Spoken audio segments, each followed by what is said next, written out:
Big 12 championship game. A smile from Coach Snyder, rare. Perhaps he knows something. It's coming up next.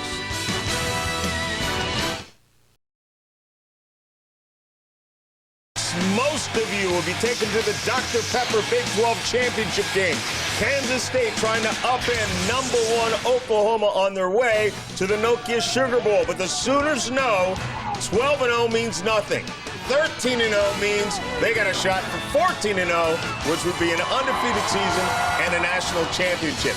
John Saunders, Craig James, and Terry Bowden with you. And again, you cannot count out Kansas State in this game because of the ability of their quarterback, L. Roberson. That's right. Everybody talks about L. Roberson, the talent he has, Darren Sproles, the talent of their tailback. Score big plays, get downfield. Don't depend on drives. It's all about what you can do about this great defense. But I think it's about Kansas State's defense. They're facing the #1 scoring offense in the country. You got to ask yourself, is this team going to be able to hold Oklahoma to half of its 48 points a game? And I think big picture, Terry, is you really got to consider as a football team at Kansas State to come out of the locker room knowing you're going to face a team that is bigger, faster, and stronger than anybody you've seen the entire season. If they can hang in there for that first quarter, Kansas State has a chance. But it's that first quarter initial shock of, my goodness, these guys are big. They're fast. That's why they're maybe one of the best teams to ever play the game. And Bob Stoops quickly now has to keep these guys from looking ahead to the next game. Yeah, there's no look ahead in the Oklahoma Sooners. They know that they're playing a good football team in Kansas State. That's one of the strengths of Bob Stoops. He's never lost too many big games. This is a big game. It's the Dr. Pepper Big 12 championship game next. Kansas City, here we come. Loaded with talent. Oklahoma has dominated everybody in sight. Offensively, they are led by Heisman Trophy frontrunner Jason White. This quarterback pilots the nation's #1 ranked offense. Defensively, the Sooners are relentless, combining speed and power, which has handcuffed Big 12 offenses all season long. Bob Stoops' machine has their eyes set on another national title. Tonight, Kansas State takes on this Big 12 superpower. Quarterback L. Roberson and running back Darren Sproles have made it clear they do not back down. At 5'7", Little Tank Sproles provides one more challenge as Oklahoma zeroes in on the Dr. Pepper Big 12 championship. From a sold-out Arrowhead Stadium in Kansas City on a clear, cold night, welcome to the Dr. Pepper Big 12 Championship. One of the hottest teams in college football, Kansas State, takes on everybody's #1, the Oklahoma Sooners, who are unbeaten at 12-0.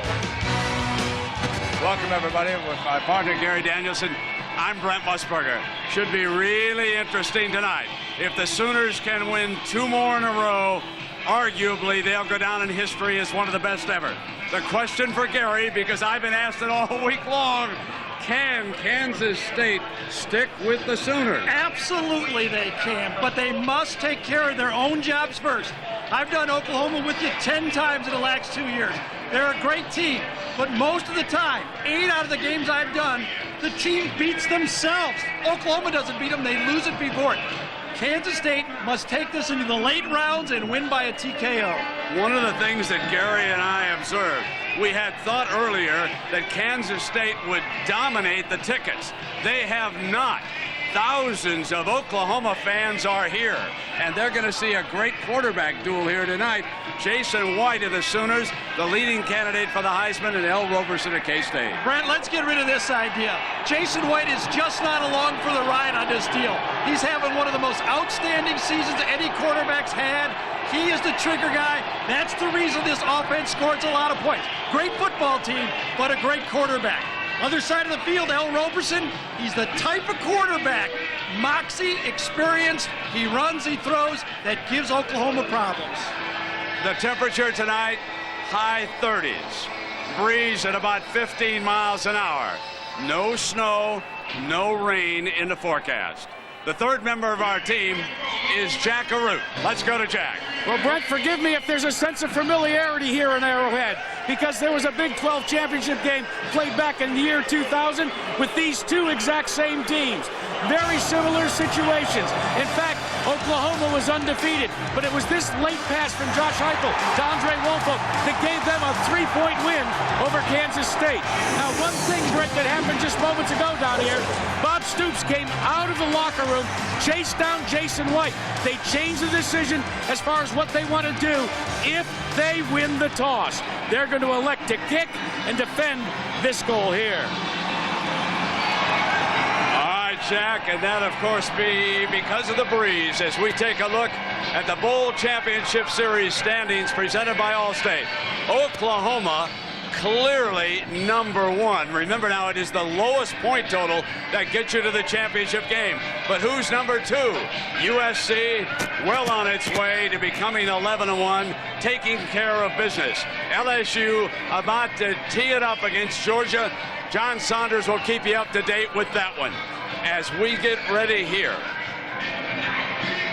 Kansas State, winners of the North Division. This is a team that lost 3 straight games, 2 of them conference games, before they turned it around and won 6 in a row under Coach Bill Snyder. They went into Lincoln, Nebraska. They won a statement game. They put it to the Cornhuskers, and now they come pouring onto the field here at Arrowhead.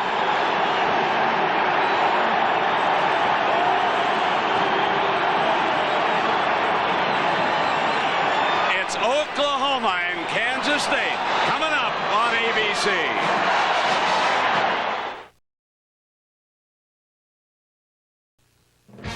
Be a part of today's game by logging on to Enhanced TV, live now at ESPN.com.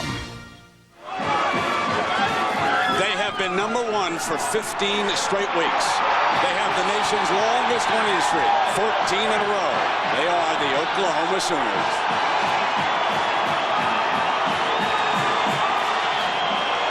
Let's go back down to Jack with Coach Stoops. Coach Snyder has always given you guys a great team. How do you defend against that tonight? We're going to go try and be a great team ourselves tonight, Jack. Let's go have at it. Bob Stoops, who a couple of years ago won a national championship, and he is seeking a second one. Now, the coin toss was won by Oklahoma tonight, and the Sooners electing to defer, and they will choose that one end zone. So that means that K-State will handle the ball first. Now, there is a story regarding co-defensive coordinator Mike Stoops, who's about to move on to Arizona as the head coach. Jack, you were in practice at Norman with them. Yeah, Brent, you would think it was an emotional time, but you would think maybe he'd backed off just a little bit. We caught some practice sounds, and it's far from that with Mike Stoops. Nose in the game. All right, go. Move around.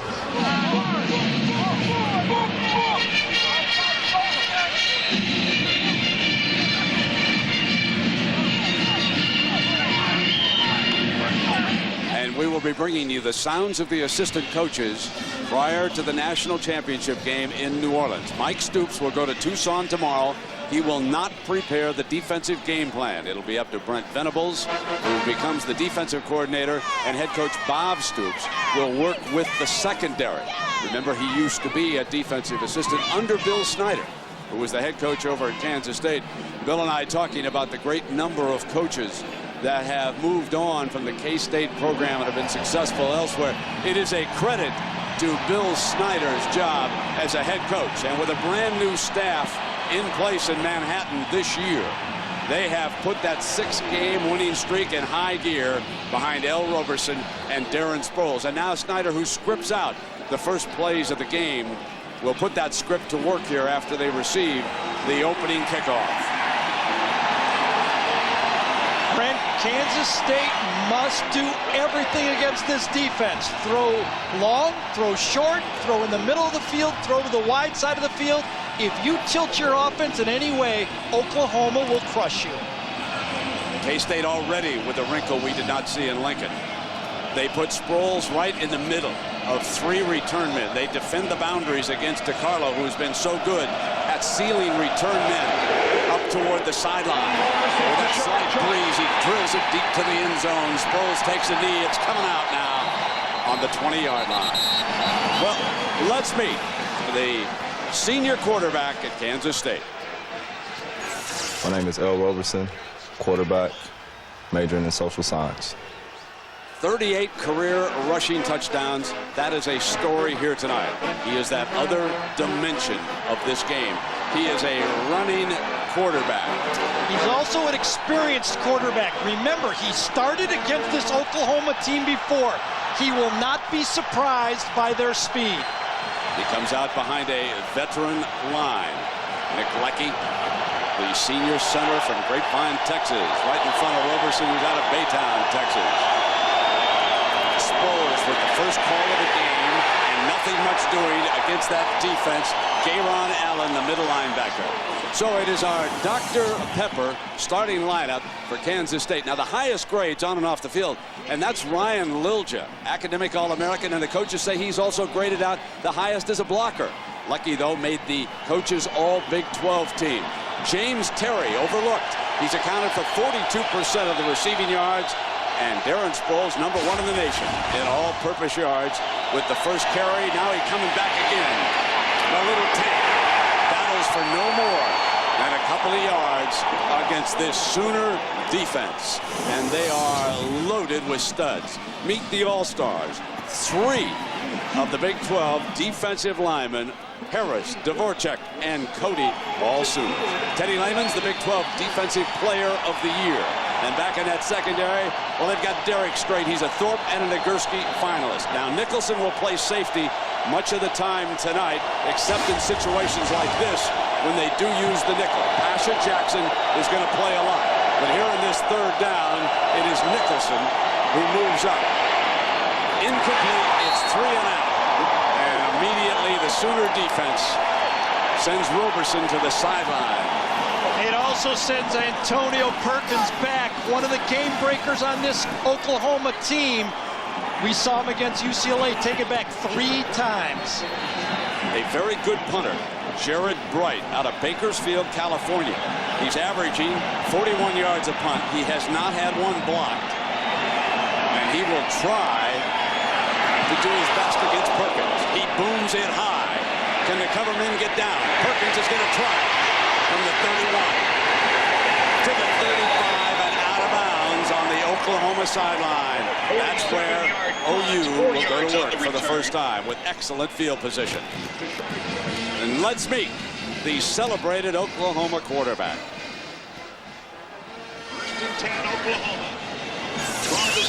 I'm Jason White, Oklahoma's quarterback, making my first start in a Big 12 championship game. Big 12 Offensive Player of the Year, one of many honors that are about to come the young man's way. He's out of Tuttle, Oklahoma, a small town of 4,294. And he brings the Sooners out 65 yards away from the end zone with their opening series. The most underrated aspect of Jason White's game, his ability to run an offense that expands every week. Chuck Long says he does more with this quarterback than any quarterback he's been around. Number 20, Kewan Jones, a pounder, opens up against a very good defensive line. Runnels as a blocking back for him, and Kewan is stoned. It'll be 2nd down and 10 as Brian Hickman, the linebacker from Mesquite, takes him down. Our Dr. Pepper Sooner lineup, they must protect White. They've given up 9 sacks in their last 2 games. Vince Carter making the Big 12 team, but a breakout year for Mark Clayton. Better than 1,100 yards and 15 touchdowns. And Trey DiCarlo, the field goal specialist, 19 of 20 field goals this year. Oklahoma spreads the field. 5 receivers. They drop Jason back all alone in the shotgun. They empty it out. 4 down linemen for Kansas State. They don't get there. The completion underneath for a first down as they put it in Lance Donnelly's hands. The senior from Weatherford, Oklahoma, Ted Sims, the linebacker, defending the play. The Kansas State defense, 18 sacks in their last 4 games, but the 4 of them didn't get a whole lot of penetration that time against the OU line. Josh Buell, 12.4 tackles a game. That's #1 in the nation. He made the All-Big 12 team. Rashad Washington, his 27th consecutive start. But there are questions about the defensive backfield, and they just gave up their first completion of the evening. Now they have given up their second. Clayton with all that speed tries to get to the outside. Has another first down before Rashad Washington runs him out of bounds on the K-State sideline. Simple arithmetic there. 3 receivers, 2 defensive backs throwing the ball.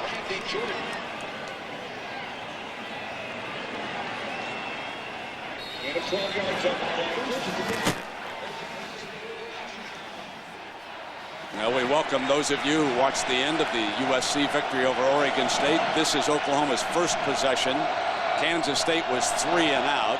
OU now at the K-State 42-yard line. Kewan Jones has the corner and a dash for the end zone.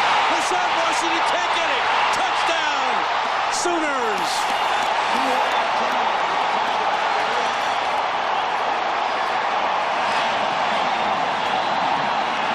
The powerhouse strikes first. It's like a heavyweight, a champion rocking its opponent early. Watch J.D. Reynolds right here. What a block he gets. Look at that seal block he gets outside. The receiver, Jelon Rankins, comes in and makes a block. That Kansas State defense got sealed by 2 great blocks. There's no question they were attacking the right corner with a couple of plays on that series. Trey DeCarlo. McCoy does a good job with the handle on that snap. Got it down. DeCarlo adds the extra point, and it's a quick 7. So the longest run of the season for Kewan Jones. He is noted as the power runner. But this time he gets the corner to the outside. Sooners strike first in Kansas City.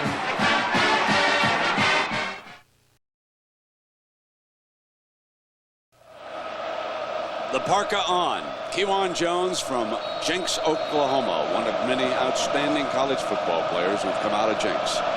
Now ball on the tee for DeCarlo again. He ripped his first one into the end zone. This one returnable, and here comes Sproles from the 1. Looking left in a cutback to the 24-yard line for L. Roberson. Now we asked Dvorak about defending Roberson. We're going to try to counter how well he plays, how well he runs the option with how well we attack him. You know, I mean, that's the you got to hit a guy like that in the mouth. You got to keep hitting him in the mouth, and you know, you just got to hope you hit him in the mouth enough times that it all works out. Dusty Dvorak watching the beginning of this series from the sideline. One of those hard-nosed tackles. They'll put Klein and Magruder in immediately. So they use 4 defensive tackles from the start. The depth of this Oklahoma team. Sproles in the pitch goes nowhere. The outside speed.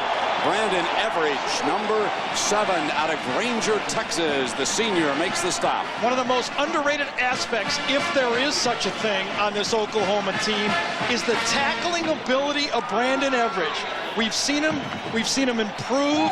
He comes up and he doesn't miss. Great athlete, and he does not miss tackles.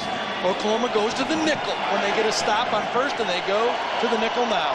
So Brodney Poole, who intercepted 2 passes in Lubbock against Texas Tech, is on the field on this 2nd and long. Roberson takes off for the first time to the 30-yard line, and Teddy Lehman out of Fort Gibson, Oklahoma. Now, we've talked about the stars. Just take a look at these players who made the first 3 teams of the All-Big 12. You can see the 5, Harris, Dvorak, Cody, Lehman, and Strait. They all make the first team. Poole, the 2nd team. He's your nickelback, for goodness sakes. And one of their best players, at least going into the year, Lance Mitchell, the middle linebacker, is hurt. Hasn't even played this season. 3rd down and a penalty. First flag of the game, the little self-inflicted wound, which Gary says you cannot do against Oklahoma. Remains 3rd down. John Bible, our big-time referee here tonight. Well, what does Kansas State need to do in this game? First of all, they've got to put some purple on Jason White. They must get to him. You saw her already. He's had time to throw. L must excel. L. Roberson has to have one of those games, and we've seen it like he did it against Nebraska, and they have to take it into the late rounds. Win this thing by a TKO. You're not going to knock out Oklahoma. Strait draws Terry. That's the matchup. Terry's the wide out on the right. Now they release him, and Strait tries to blitz on it. And they take Roberson down as Derek Strait came off the corner that time on the call. My goodness, what speed he had. He was matched up against Terry, came off the left corner for Oklahoma that time. Change up, a little bit of a change up by Mike Stoops. The zone blitz with the corner coming this time. Watch a zone blitz from the corner. That's a change up. Second punt of the game. Perkins has got a returnable one. Trying to get to the left. In the middle. Down at midfield. And Bright, the punter, makes a fine tackle on that play. Jared Bright, a senior from Bakersfield, California. He looked like a defensive player on that, didn't he? Timeout.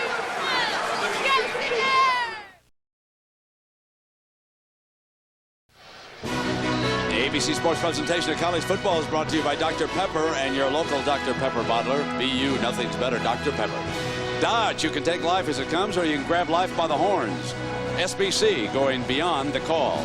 And Subway, good so you don't always have to be. Subway, eat fresh. And you can eat very well down there in the plaza here in Kansas City. Busy time of the year. We tried Gary, it, didn't we? It's terrific last night. Yes, it was.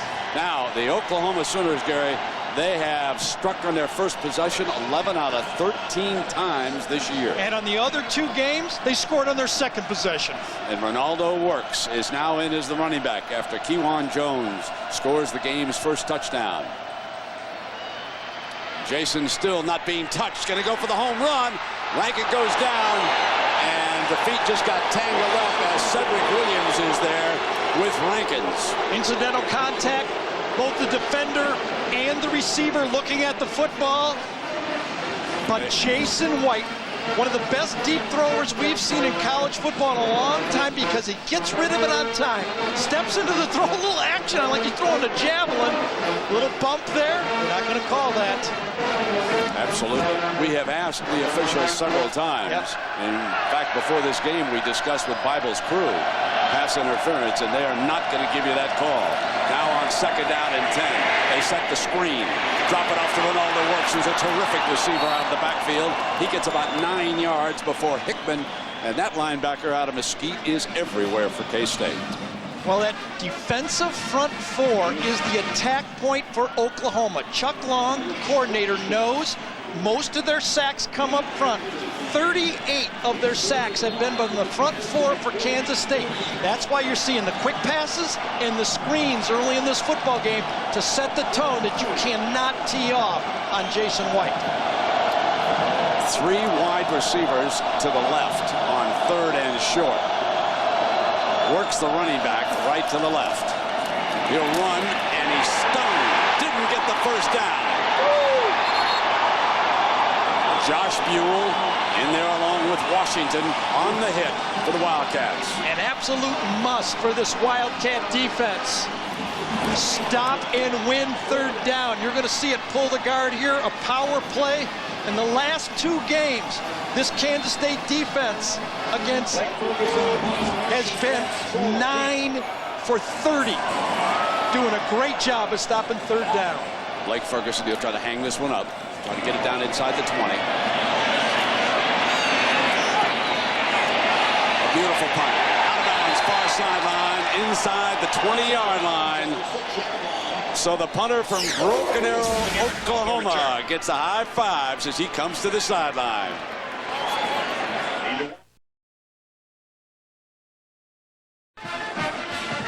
We're at the home of the Kansas City Chiefs, Arrowhead Stadium in Kansas City. The Chiefs have a road game. They're in Denver. I'm sure that many of them are watching that game as they get ready for a big, big contest against the Broncos. Here, Oklahoma with an early touchdown and a 7-point lead, but good defense on that second series by K-State. But now the Wildcats need some offense. They have only 8 yards in 2 series. They do not have a single passing yard. They have very bad field position here to start this series.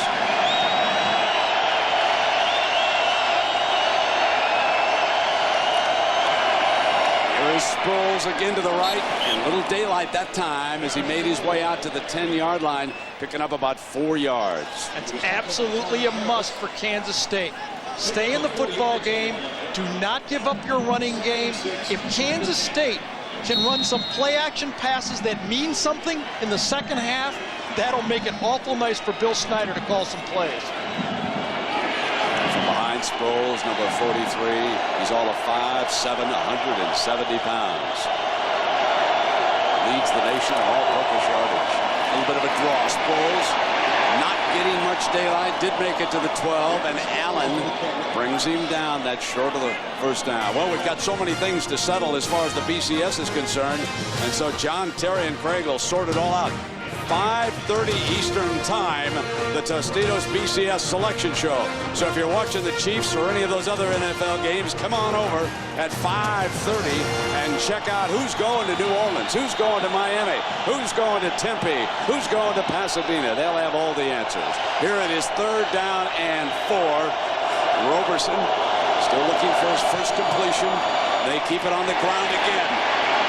And they will not run for the first down. There's too much speed on this OU defense. They've got to get it in the air. Derek Strait, their All-American corner from Austin, Texas, makes the play again.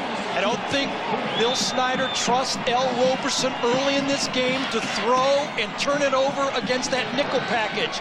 He wants to try to keep the game close. 12 men in the huddle, I think, for Kansas State. Illegal substitution. Substitution violation on the offense.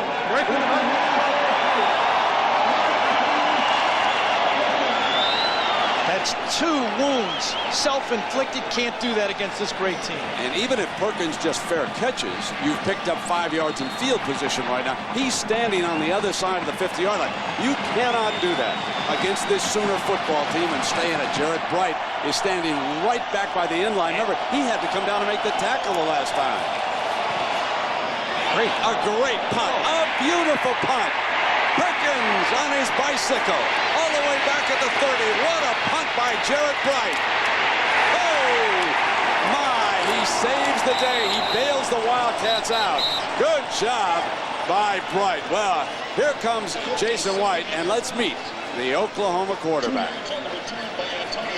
I'm Jason White, Oklahoma's quarterback. My favorite professional sports team is the Houston Astros. My favorite movie is Scarface. My favorite historical figure is Winston Churchill.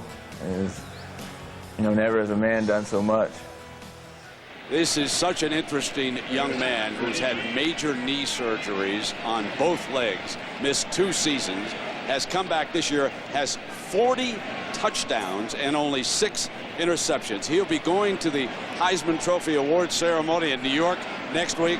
His parents are Ron and Sue, and just down home family. Their biggest question is, can they wear their jeans in the hotel when they get to New York, folks? We've got an injured K-State player down on the field, and Gary, we both go way back with the offensive coordinator at Oklahoma. We sure do. Chuck Long has done a brilliant job here. Started coaching at Iowa. Hayden Fry put him in the secondary to learn how to coach secondary first. Worked his way up, now is calling plays. He was runner-up for the Heisman, remember? And now he's got a quarterback that should win the Heisman Trophy. And Bill Snyder says, you know who Jason White reminds me of? He reminds me of Chuck Long. Same size, the curly hair and everything. And Chuck Long was looking at the field at an injured Cedric Williams, who's a corner going off to the sideline. Long's a big-time coach. They'll be looking for that replacement. Lewis Lavender, though, is a pretty talented corner. Kewan Jones on a cutback doesn't get much. Now, the quarterbacks who have won the Heisman, let's show you the last 5. A year ago, of course, Carson Palmer, USC, then Crouch, Winky, Werfelwood. Take a look at the touchdown-interception ratio. These are the last 5 quarterbacks now to win the Heisman. Now, folks, take a look at Jason White at 12-0 and 40-6. Does he just consider? That's why he's the favorite. That's why the straw polls have him number 1. He is such a fine young man, so deserving of any award that comes his way. 2nd down and 10 now, back in that gun. Fires. Got it into Wilson's hands. Short of the first down. That's Travis Wilson from Carlton, Texas. Washington making the stop. Oklahoma has had their way. Only been pushed a couple times. The reason? They let Jason do what he does best, throw the ball. They don't need to gamble a lot. They got the better team. Don't take chances and make L. Roberson throw the ball. They got to shut down that running game like they have and make it a passing game. They'll feel better about it. Slowly but surely, the Kansas State defense is starting to come on. But this is big. 3rd down and 4. And Clayton goes down, and he's across midfield with the catch and a 1st down. They move the chains. Boy, that's a great read by Jason White, because Kansas State and Brett Bielema dropped 8 in zone that time. Jack, what do you hear about Williams down below? Well, Brett, believe it or not, a couple of series before that, Williams came off the field and he was sick to his stomach. There, from my observations, remember, K-State will not release any information about injuries, but I think the guy's suffering from a cold or the flu. He's out from Riviera Beach, Florida. Jones, purse right straight ahead, put his helmet back on, indications that he will be back on the field soon. And he's to the 41-yard line. And here he comes back onto the field now. So Cedric Williams back in at corner. Lavender has played a little bit. Randy Jordan, the other cornerback, was injured last week. Missed the game against Missouri, and Lavender played, but they like Williams in there. Now the go-to guy is Mark Clayton. He's one of the 3 wideouts over to the left. Run Jones and Buell standing in there. Josh Buell, also from Mesquite, Texas. You talk about a couple of tough Texans as linebackers. Hickman and Buell were teammates down there. Well, tomorrow on Alias, she was lost for 2 years. Now agent Sydney Bristow will risk it all to expose the secrets of her disappearance. You won't believe what happens next on an all-new Alias ABC tomorrow. Here comes another one of those telling 3rd downs as far as Kansas State is concerned. And Ronaldo works. A fine receiver is slotted out to the right. The backfield is again empty. The offensive line so far doing its job. Nobody touches Jason. Fires low. Well defended in that zone, however, as Hickman, the linebacker, drops back and knocks it down. Talked to both Brett Bielema and Bobby Elliott, the 2 co-coordinators for Kansas State. They said they do not like to go substituted defense because their linebackers run so well. Look at Hickman, how well he runs on that one. They'd like to stay with their quick linebackers. There's Bielema over on the far side, another of those talented coaches that come under Snyder's tutelage. He can really coach coaches. And this one is fair caught at the 7-yard line by Darren Sproles, the all-purpose leader. Well, Gary, let's take a look at the Dodge defensive playbook, and it's a beauty. It is. Boy, you need more than great players. You need good design. And watch what Stoops has come up here. The zone blitz with the corner coming as the 5th rusher this time. Kansas State has never seen this. They come in. He's the one with the secondary coverage zone who comes in and stops the quarterback draw. What a nice changeup. Sooners continue to rotate defensive tackles. Magruder's back on the field. And Sproles pounding straight ahead just short of the 10-yard line. Lehman, that ultra-quick linebacker, comes up and makes still another stop as we check in down below with Jack. Well, Brent, I asked Brent Venables and Mike Stoops who they would compare the offensive K-State to. Without hesitation, they said, oh, Missouri, but then they added a caveat to it. They said the difference between Missouri and K-State, Darren Sproles. So far, they're doing a pretty good job with Little Tank. Yes, they have, Jack. 7 carries, only 8 yards for Sproles, only 15 yards of offense. Roberson looking for his first completion and still doesn't have it. It's 3rd down and long. And I go back to something that UCLA said following the USC game. This is UCLA now. Remember, they came down to Norman and they were beaten by Oklahoma. They said, we're not going to try to put USC down. They played a very good game. I think it was one of the Ball twins who said this. They were good. But on the field against Oklahoma, it was a different league. We were playing a team that had so much speed from sideline to sideline, we just could not stick up with it. Called them a mini NFL team, didn't they? Yes, he did. 3rd down now. And the K-State offense struggling to find a rhythm here. Under pressure, the screen's a great call. Here's Sproles, and Sproles breaks free. 1st down to the 36-yard line. Antonio Perkins makes the tackle, but against that blazing, aggressive defense, that's the right call. Well, it's also a safe call. And I think Bill Snyder believes what I believe. let's not lose the game. There's the screen man right there. Oklahoma likes to play zone. Let's not make it tough on our quarterback early. L. Roberson has a lot of adrenaline early in football games. Bill Snyder wants L to settle down, run the ball, and make a game of it. Their first down of this game. Now Roberson, who's dangerous and can take off. Makes his way to the 41-yard line, and now this is their game. Complete a pass, have the quarterback run. Use Sproles straight ahead for a couple of yards. That's the kind of offense you've got. And against Roberson, he can do so many things at that quarterback position. Yeah, see, 7 rushing attempts for Darren Sproles. I know it's only 8 yards, but they must keep doing that if they want to throw the ball deep and get the ball to Jason Terry on the play-action passes. Quick drop behind Poole that time. Too much Antoine adrenaline. Polite, I should say, was the intended receiver over there. And a reminder, of course, coming up on the Capital One halftime show, John, Terry, and Craig, they'll show you how Syracuse beat up on Notre Dame today. They'll also tell you what's going on with LSU, Georgia, and how USC came away with still another win. And they'll look ahead to tomorrow and perhaps speculate on who's going to be playing the BCS Bowls where. One of the interesting players for this Oklahoma defense is Dante Nicholson, number 8. He plays the linebacker position right there. He's the second leading tackler as a nickelback. Now K-State, can they convert a third down?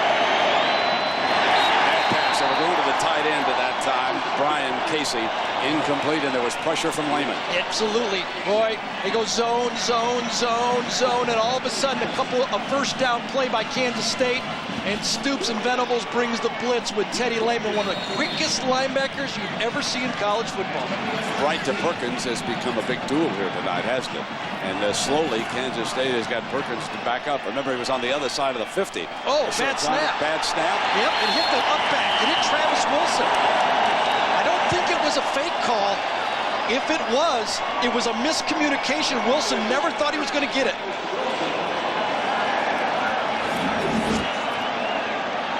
You can see the snap and hit Wilson. That was not a fake. That was just a regular call. Hits Wilson, and it's almost like a turnover. The third big, huge mistake for Kansas State. Coaches are beside themselves.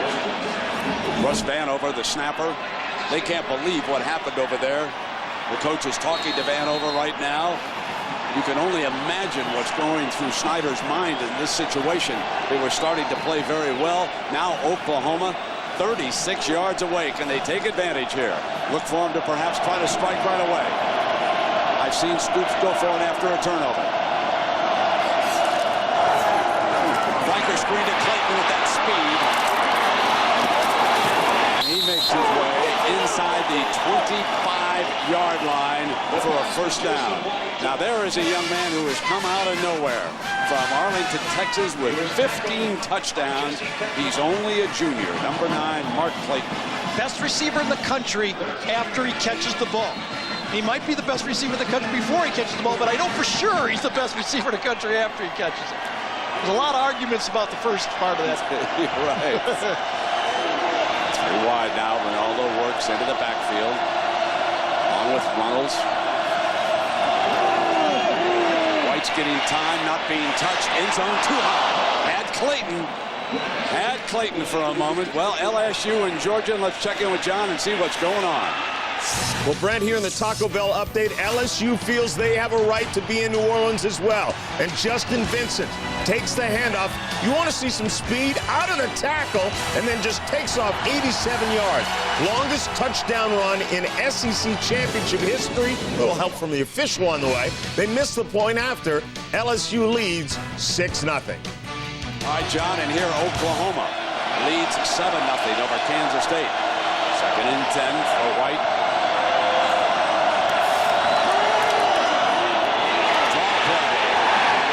Beautifully by Josh Buell, number 7. Let's go back to that last play when Jason White overthrew deep. Jermaine Berry, number 91, hit Jason White just as he let this ball go. And Jason, he kind of just fell on the back of his right knee right there. He got up, limping, shaking it off. This game is being played in the Kansas State half of the football field. And White slowly back up. Now faces a 3rd and 12. Sproles brought the play in from the sideline. Jason wants to set the screen. Ronaldo. K-State will not let him out.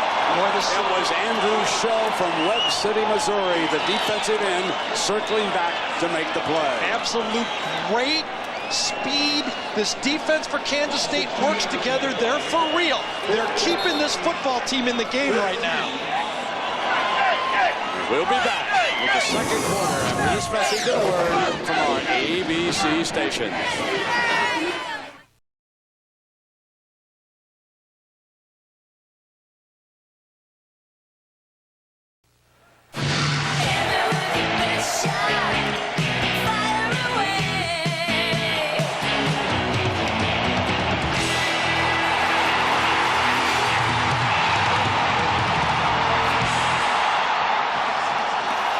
Trey DiCarlo on for a field goal. He's hit 19 of 20 this year, 14 in a row. This is a 44-yarder. Got the distance, no good. His last miss, and the only miss of the season, was a 31-yard attempt in game number 2 down in Tuscaloosa against Alabama. So the Dr. Pepper first quarter stats, with OU scoring the first time they had the football, but not much since then. You know, Gary, the one thing that surprises me is that Oklahoma has had one chance after another to score a second time. They haven't been able to do it against this K-State Absolutely. defense. Oklahoma's winning 7-0, but I think Kansas State feels great about the way they've hung in this game. Both defenses have done well on third down. And here comes Sproles breaking to daylight. Midfield, foot race. Perkins got the angle. Out of bounds. Inside the 20-yard line. The little tank. He holds the K-State records for career rushing, single season rushing, and single game. And he just put up 55 yards on this Sooner D. Little tank with a lot of speed. That's a nice combination. Little pitch play, runs right through a tackle. One of the few tackles you'll see an Oklahoma team miss, and I think it's because his size is an advantage. It's very hard to get down low and tackle this guy. Golden opportunity for the Wildcats. They're inside the 20-yard line. Roberson shows option. 80% of the time he keeps it when he shows option, and Dan Cody made the play on the short side as we check in with New York and John Saunders. Brent, we told you LSU missed the extra point. Well, here's how you make up for it. Gordon Ely-Kelso fumbles the snap, tackled in the end zone, safety, and now an 8-0 lead for LSU over Georgia in the SEC Championship. Good as the two-point conversion. They went for 2. Too early to go for 2. Second down and long. Roberson now comes to the wide side, throws on the run, almost intercepted. Oh, bad route by Terry that time. Rounded it in there. Perkins makes the play defensively. James Terry ran a sloppy slant route that time. Look at L. Roberson getting on Terry. Come across that receiver. Don't let that defensive back beat you to the ball. Just a sloppy old route. Look at inside technique by Perkins. Easy, easy. Look at that. He slows down. That could cost you a big interception. Third down and 11.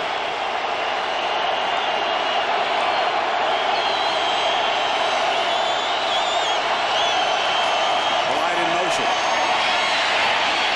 Roberson throws his own touchdown. K-State. Ryan Casey, the 6'7" junior tight end from Gladstone, Missouri, puts the Wildcats on the board. I'm telling you, this L. Roberson has no reverse gear. Casey's right here is going to sneak down the middle, little half roll to swing that defense to the outside, and Casey comes right in to the middle of that dead area. Free safety just bites one little bit on the play pool, and look at that. That is a well-designed play by Bill Snyder. This guy knows what he's doing. Let's see if Russ Vanover delivers this snap to Dylan Meyer. Joe Ream ties it. So Casey, the tall tight end, built like a power forward, gets into the end zone. And L. Roberson finds a way, just like he has for the last month and a half.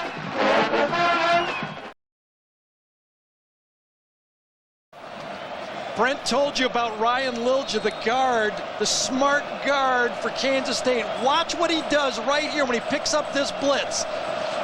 Two guys there. He knows he's got Sproles outside. He picks up the inside guy, does a great job. Rankin from the 1 for Oklahoma. Spins as Josh Buell is in on top of him. So the starting linebacker, their leading tackler, comes down the field on the kickoff team and blows up the return by Rankins. Yeah, there's no such thing as backups in this football game. Everybody's got to be frontline men. Now the K-State defense, which has done such a good job here in the first half, they've given up 105 yards. On that last drive, Kansas State actually moved ahead of them offensively with 114 yards on the day. Jones, the running back. 4 receivers in this formation for Jason White. Peoples at the 30-yard line, about 3 yards short of the first down. Randy Jordan from California makes the play. See, I think that's not bad, though, for Kansas State. I know Oklahoma's doing what they want to do, but Kansas State must see if Oklahoma is patient enough to throw those short routes all the way down the field. Keep it in front of you. Oklahoma is used to scoring quickly. Will they have the patience to play in a tight football game? That, of course, is the big issue. When you test this Sooner team deep into the second half, they've been involved in routes all season long. Jones is swallowed up by this defensive front. Well, we have talked about Jason White and, of course, going to the Heisman Trophy ceremony, one of the finalists. And now it's time for our Aflac trivia question. 3 previous Sooners have won Heisman trophies. Who are they, and what year did they win it? All right, the 3 previous winners. Okay, see if you can think about that for a moment. It's 3rd down and 1 here for Jason White, who's the leading candidate right now. The ceremony next Saturday in New York City. 3rd down and 1.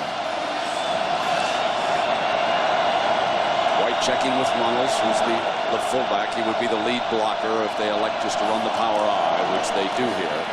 With Jones, and he has jumped.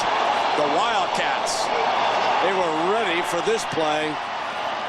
Jones reaching toward the first down line.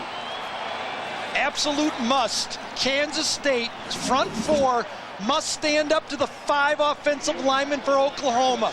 Justin Montgomery and Andrew Shull just defeat that Oklahoma offensive line and make it happen on the other side of the line of scrimmage. Can't beat Oklahoma if your front 4 doesn't play well defensively.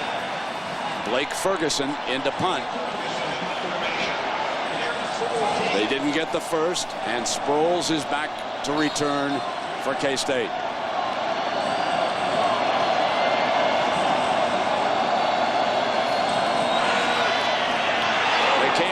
The middle, and Blake got it off.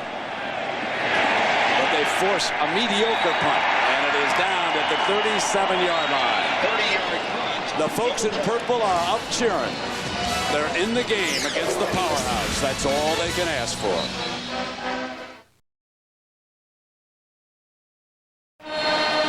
For Kansas State, in their first 2 series, they had only 8 yards, so 106 since then. 55 on 1 run by Sproles, who's lined up as the tailback. L. Roberson on a play fake with a deep drop on first down. Takes it down the left sideline, wants Terry. Terry's got it. Headed for the end zone. K-State leads it. James Terry from Homestead, Florida, on a 63-yard home run from L. Roberson. The Oklahoma fans are stunned. Jason Terry ran the same hitch and go. Watch the hitch and go. Hitch and go against Antonio Perkins. Now watch him react to the ball. It's underthrow, comes back and catches it, and then beats the tackle into the end zone. Jason Terry is coming up big after he was just read the riot act by L. Roberson. Now Ream and the lead is 7. We have seen that move before, just a couple of weeks ago, up the road in Lincoln, Nebraska. It was the hitch and go, and Gary, it was Terry against the Cornhuskers. Same move. Absolutely. You get one-on-one coverage. That one was a little easier catch and run, but this offense is so well coordinated, you better tackle well to stop them. K-State leads.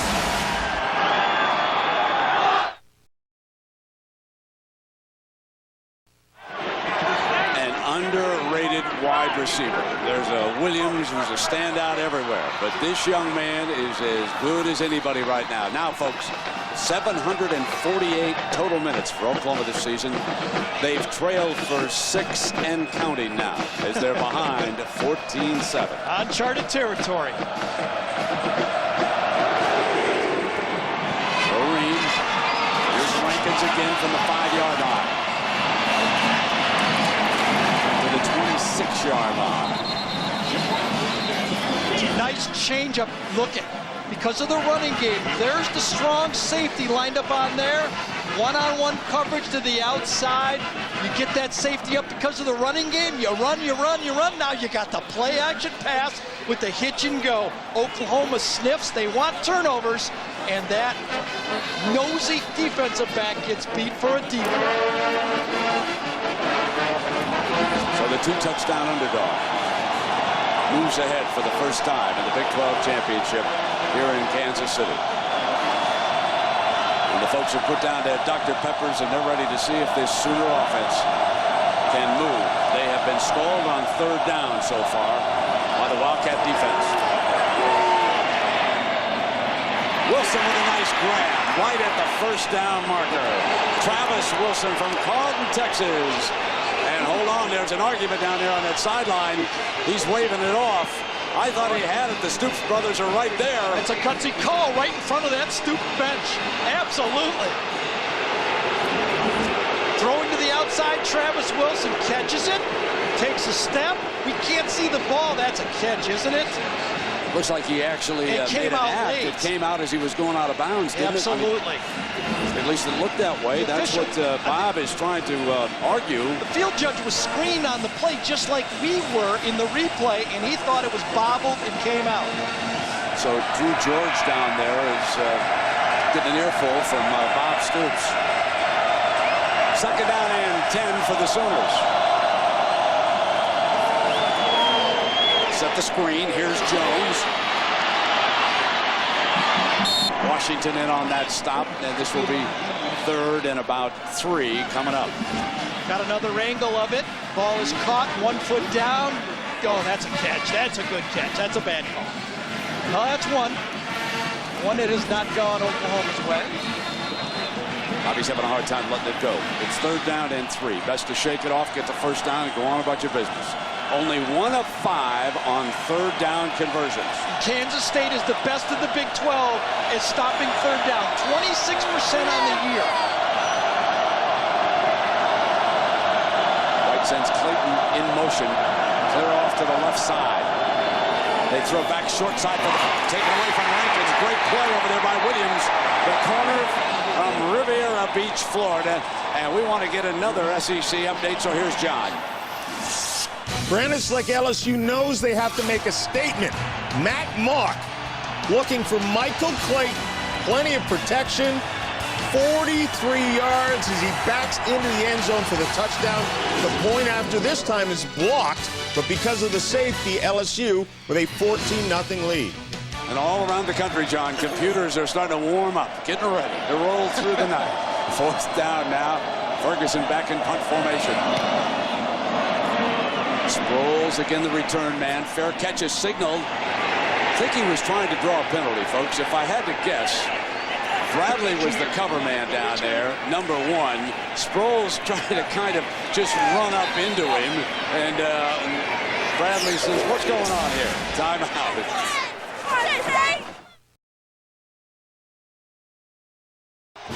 The ABC Sports presentation of college football is brought to you by Dr. Pepper and your local Dr. Pepper bottler. BU, nothing's better, Dr. Pepper.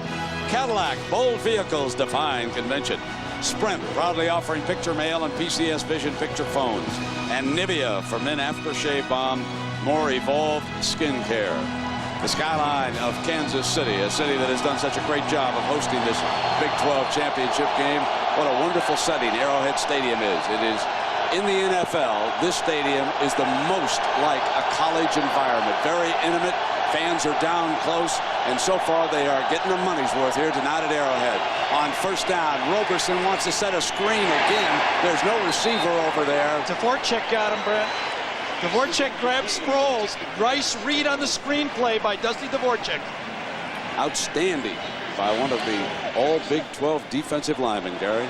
Yeah, you know, you got to be big. He's big. You got to be fast. You got to be tough. And then you got to be smart. And if you got to read your keys, and he knew not to let Darren Sproles set up inside and get out of the pocket. That had to be something that was part of the game plan. He's a big-time defensive lineman. Brian Casey and Thomas Hill, too tight in now on second down and 10. Sproles eaten up, and Wayman makes the stop. And, you know, we asked Dvorak about the mentality of being a defensive lineman. You get hit in the head every snap. I mean, playing D-line, you're going to get hit every single play. And you got to be tough, you got to be a good athlete, you got to love the game. One of my favorite football faces of the year, and one of the better answers. You get hit in the head every play, and you got to just keep coming. This will be very conservative by Kansas State. Quarterback draw, screen pass, draw play, no chances. K-State needs 13. What a tackle as Nicholson comes up on the tight end that time, Dante Nicholson. The JC transfer for the Sooners. Watch him deliver the blow. This is the guy that gets it. They just drop in Oklahoma for zone. Here's the accident happening right across there. Tight end coming across. Very conservative. Throw the ball, dump it up. That's how you stop it in zone defense. It's a wonder that Casey held onto the football after that hit. And Jared Bright, low snap, picks it up. So long snapper trouble for K-State. No fair catch on the signal. Perkins undercut now. And there's a penalty flag thrown on the play. Yeah, that was a push in the back early on that play. That's how Perkins was able to evade the first gunner coming down the field.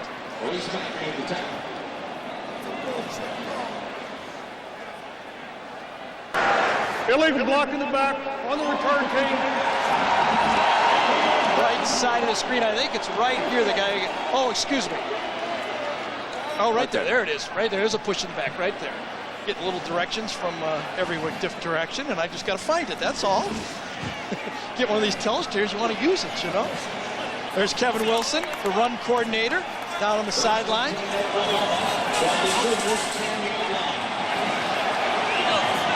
Chuck Long's up in the box. Excuse me. Kevin, of course, one of the former assistants at Northwestern, came down here to help with the run game. And speaking of that run game, Oklahoma has rushed for only 49 yards here and passed for 72.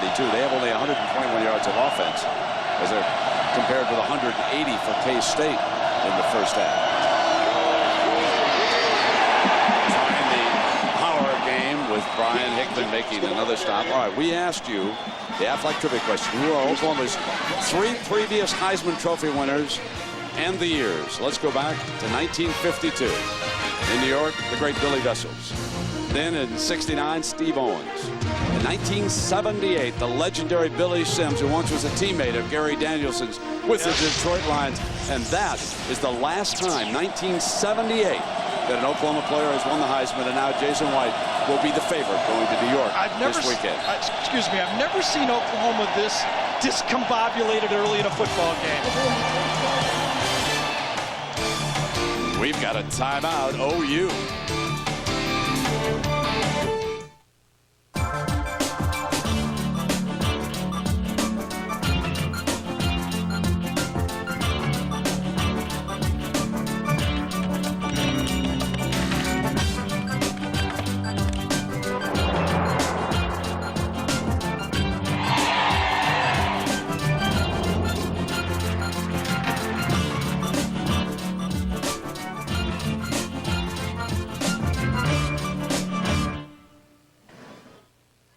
In Tunnel, Oklahoma, Jason White is a well-known figure, but when did the Tunnel folks know that he was it? Well, you've got to go back to a game where he was, well, they tried to tackle him once, twice, 3 times, and he's still connected. And for Jason White and for the folks in Tunnel, they say that was the game, Brent, in his hometown when he beat Newcastle High and escaping those 3 defenders when they knew he was the real deal. And here tonight, Gary, he's got his hands full against this Kansas State defense. They are doing an outstanding job against number 18. Well, everyone who plays against Kansas State marvels at the coordination that Brett Bielema right there, the old Iowa football player, a lot of Iowa little remnants in these 2 football teams, and Bobby Elliott have coordinated. They say this defense, it's not like the attack defense of Kansas State a couple years ago. They play sound zones and they rush the passer. White again back in the shotgun with Works alongside. How field position has changed in this second quarter. They put it into Brandon Jones' hands for the first time, and he brings it out for a first down with Josh Buell dropping back to make still another stop. So our 2 coaches, and there's a connection. Bill Snyder, now 64, was the offensive coordinator at Iowa. Bob Stoops, the defensive back. Then he became a graduate assistant there. Bobby then became an assistant under Snyder in Manhattan, Kansas, before moving to Florida under Steve Spurrier. Then he came back to Oklahoma. But what's important here for Stoops is he has gone the distance. He has won the national championship. So far, even the Big 12 title has eluded Bill Snyder, who has done one of the masterful turnaround jobs in the history of college football. But how he so badly wants this one here tonight. White fires to Wilson. There's a first down out of bounds on that far sideline. Run out at about the 34-yard line. One of the things that I talked to Chuck long before on the field, Brent, is that one of the things he loves about this football team, and especially Jason White, is he feels he can put things into the game that they haven't even practiced. He has so much confidence in this guy that he sees something developing and he has to go to it. He feels confident that this offense can run it, something like a play right there.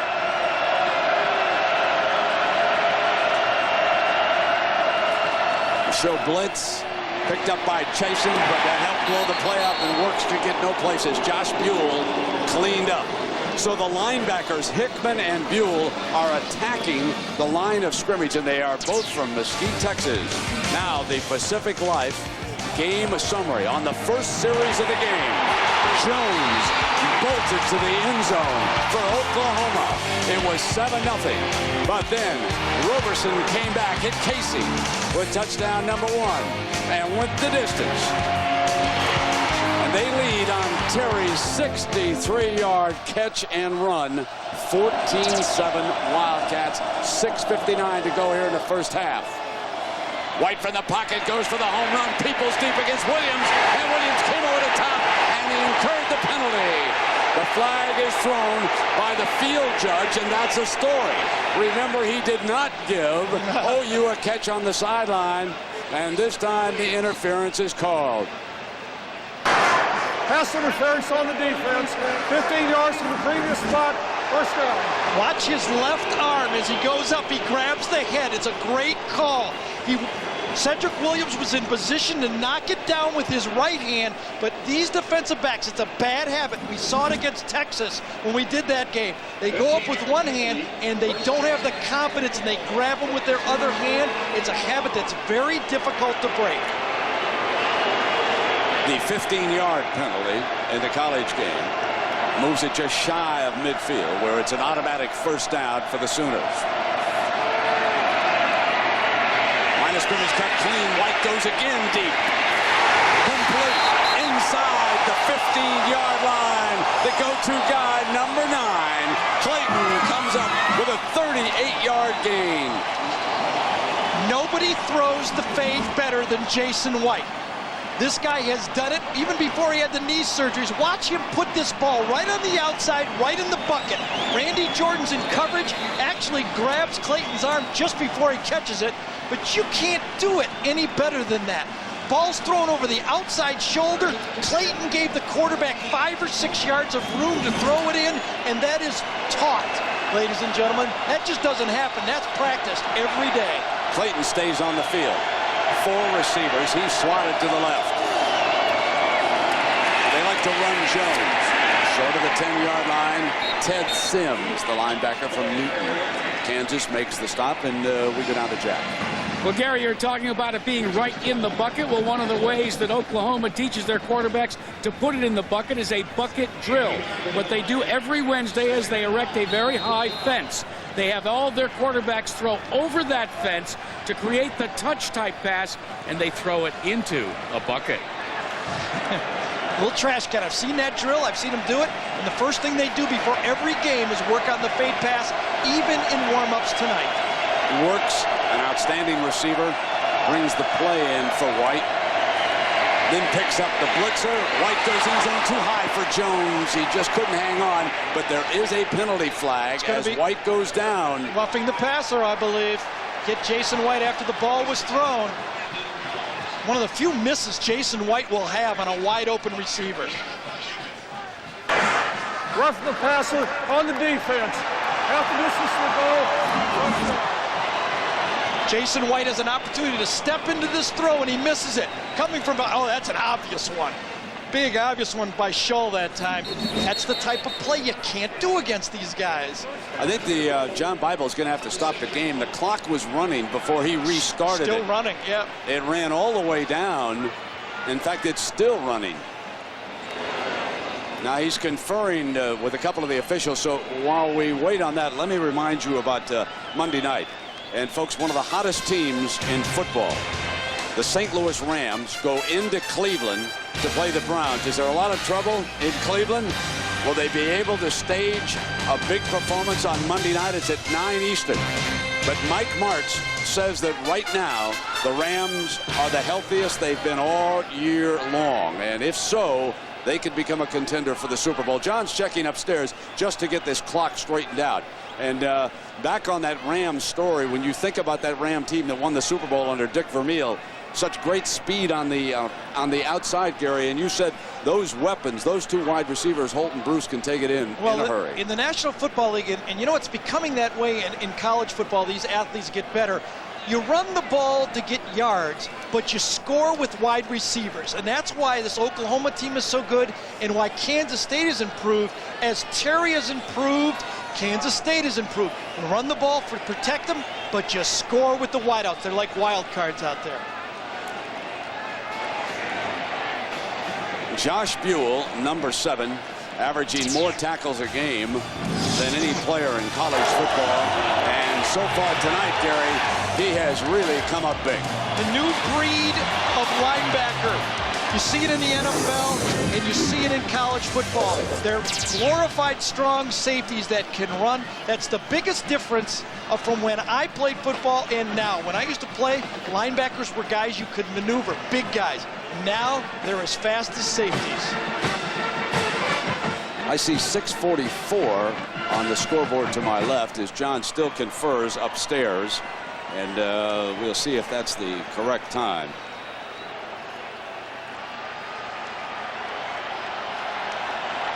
Well, coming up at halftime is the Dr. Pepper Big 12 throw for dough. And David Latham from Midland, Texas. There he is. Now he's going to attempt to throw 11 footballs into a giant 8-foot-tall Dr. Pepper can for up to $1 million. He doesn't look too tense down there, does he? Get that jacket off. Loosen up the arm. What are you doing? I told him to leave it on and stay warm. That's what he's doing. All right, it's 38 degrees. Well, you see that clock running down? What's he doing? He played in Detroit too long in Cleveland. First down and goal. 6:44, apparently our accurate time right now.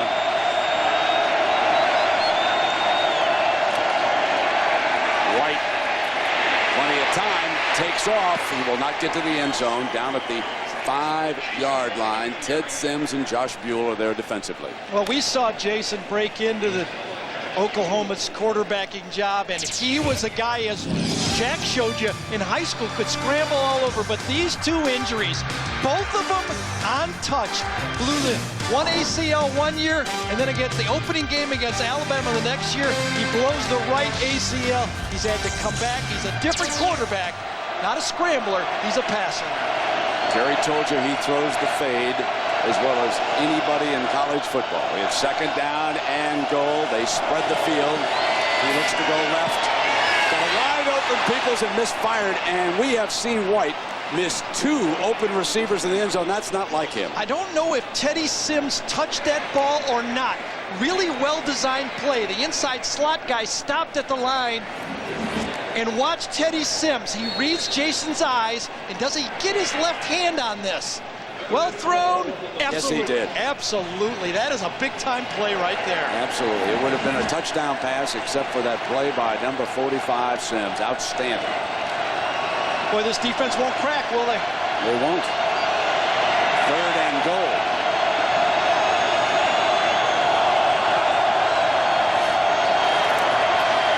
White, first out of the pocket on the run, fires, and it's picked off in the end zone.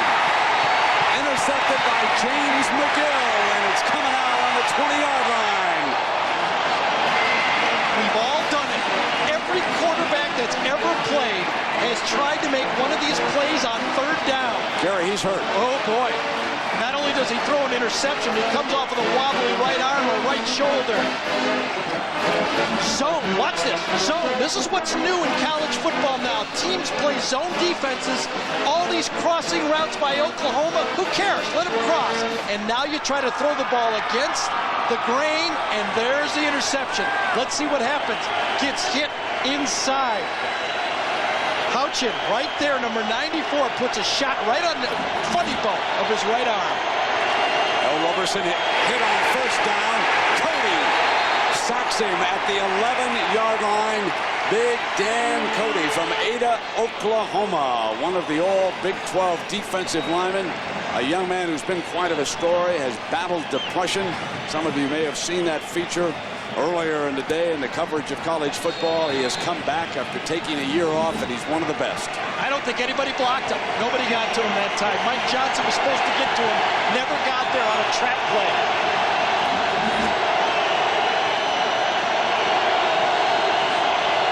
Roberson with 2nd and long. Puts it in his hands out to the 25-yard line. Well, you watch Roberson, who has grown up with this team, and we asked him about becoming the leader of the Wildcats. Being a quarterback and being a leader of the team, you're going to have to get excited and let the guys know that you're going to come out and play hard, so they have to play for you. And my team knows it, and I got a lot of seniors around me that are pushing the younger guys and me as well to get this done. Faces a 3rd and 5. Nickel look in for Oklahoma. Poole is in the game.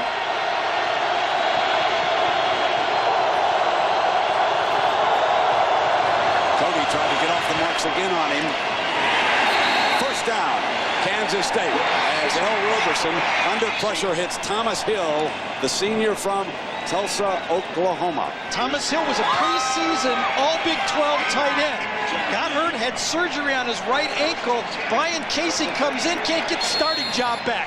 Talented guy that just now rounding back into good health. K-State puts Darren Sproles back on the field. He'll be lined up at a receiver. They split him far out to the left. 3 wide, and Sproles is one of them. Roberson keeps it on the run. Makes his way to the 40-yard line. Picks up about 6 yards on that carry and first down. And over here on the other side for Oklahoma, Paul Thompson, who is the backup quarterback, is starting to loosen up. So it is possible that Jason White will receive some medical attention down there. They're working on that elbow frantically, trying to get him back on the field. And Paul Thompson would be the substitute. Here it is 2nd down and 4. Kansas State leading number 1 ranked and unbeaten Oklahoma 14-7. There's White down there with the medical staff. You know, it's not like he's a running quarterback. You can't go in there and just kind of fake it. If he can't throw, he can't play.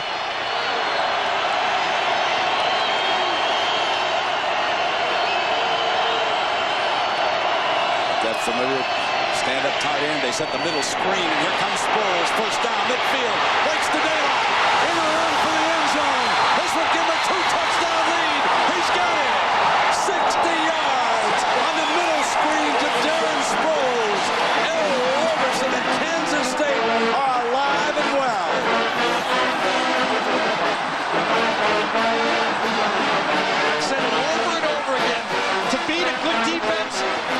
throw the ball deep, short, run the ball inside and outside.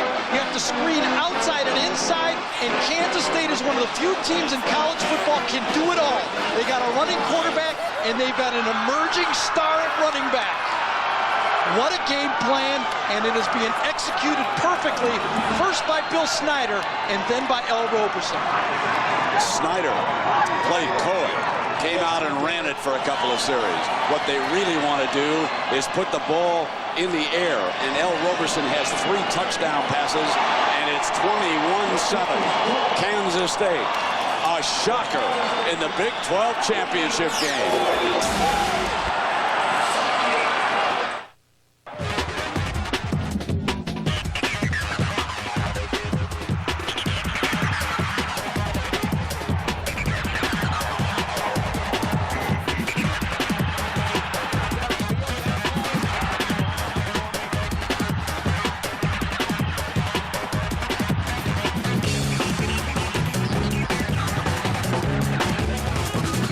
Big 12 football.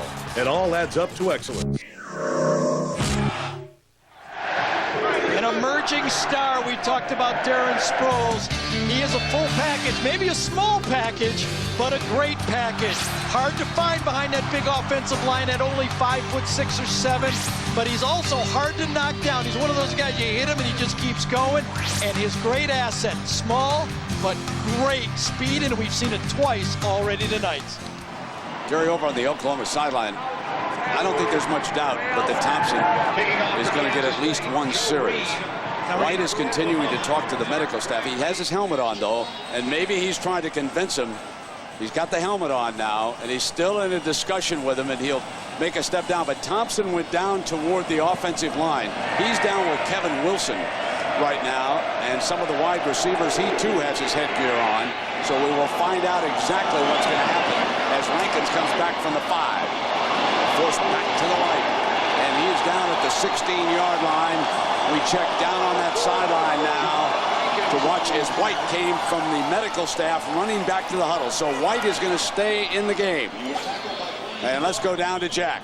Well, Brent, they worked on his right elbow, Jason White, but then they moved back down to the top part of his hand. When he got under the center, the problem was that he could take the snap, but Gary, when he started to throw, he still had severe pain, but he's going out there, and you know what they say? He's a gamer. You know what, I'm just guessing here. I play a doctor sometimes, but I'm just guessing. Might have some numbness. Get hit in the elbow. Had it happen to me. That funny bone goes crazy. You can't feel your hand for a while. Gets hit. Watch.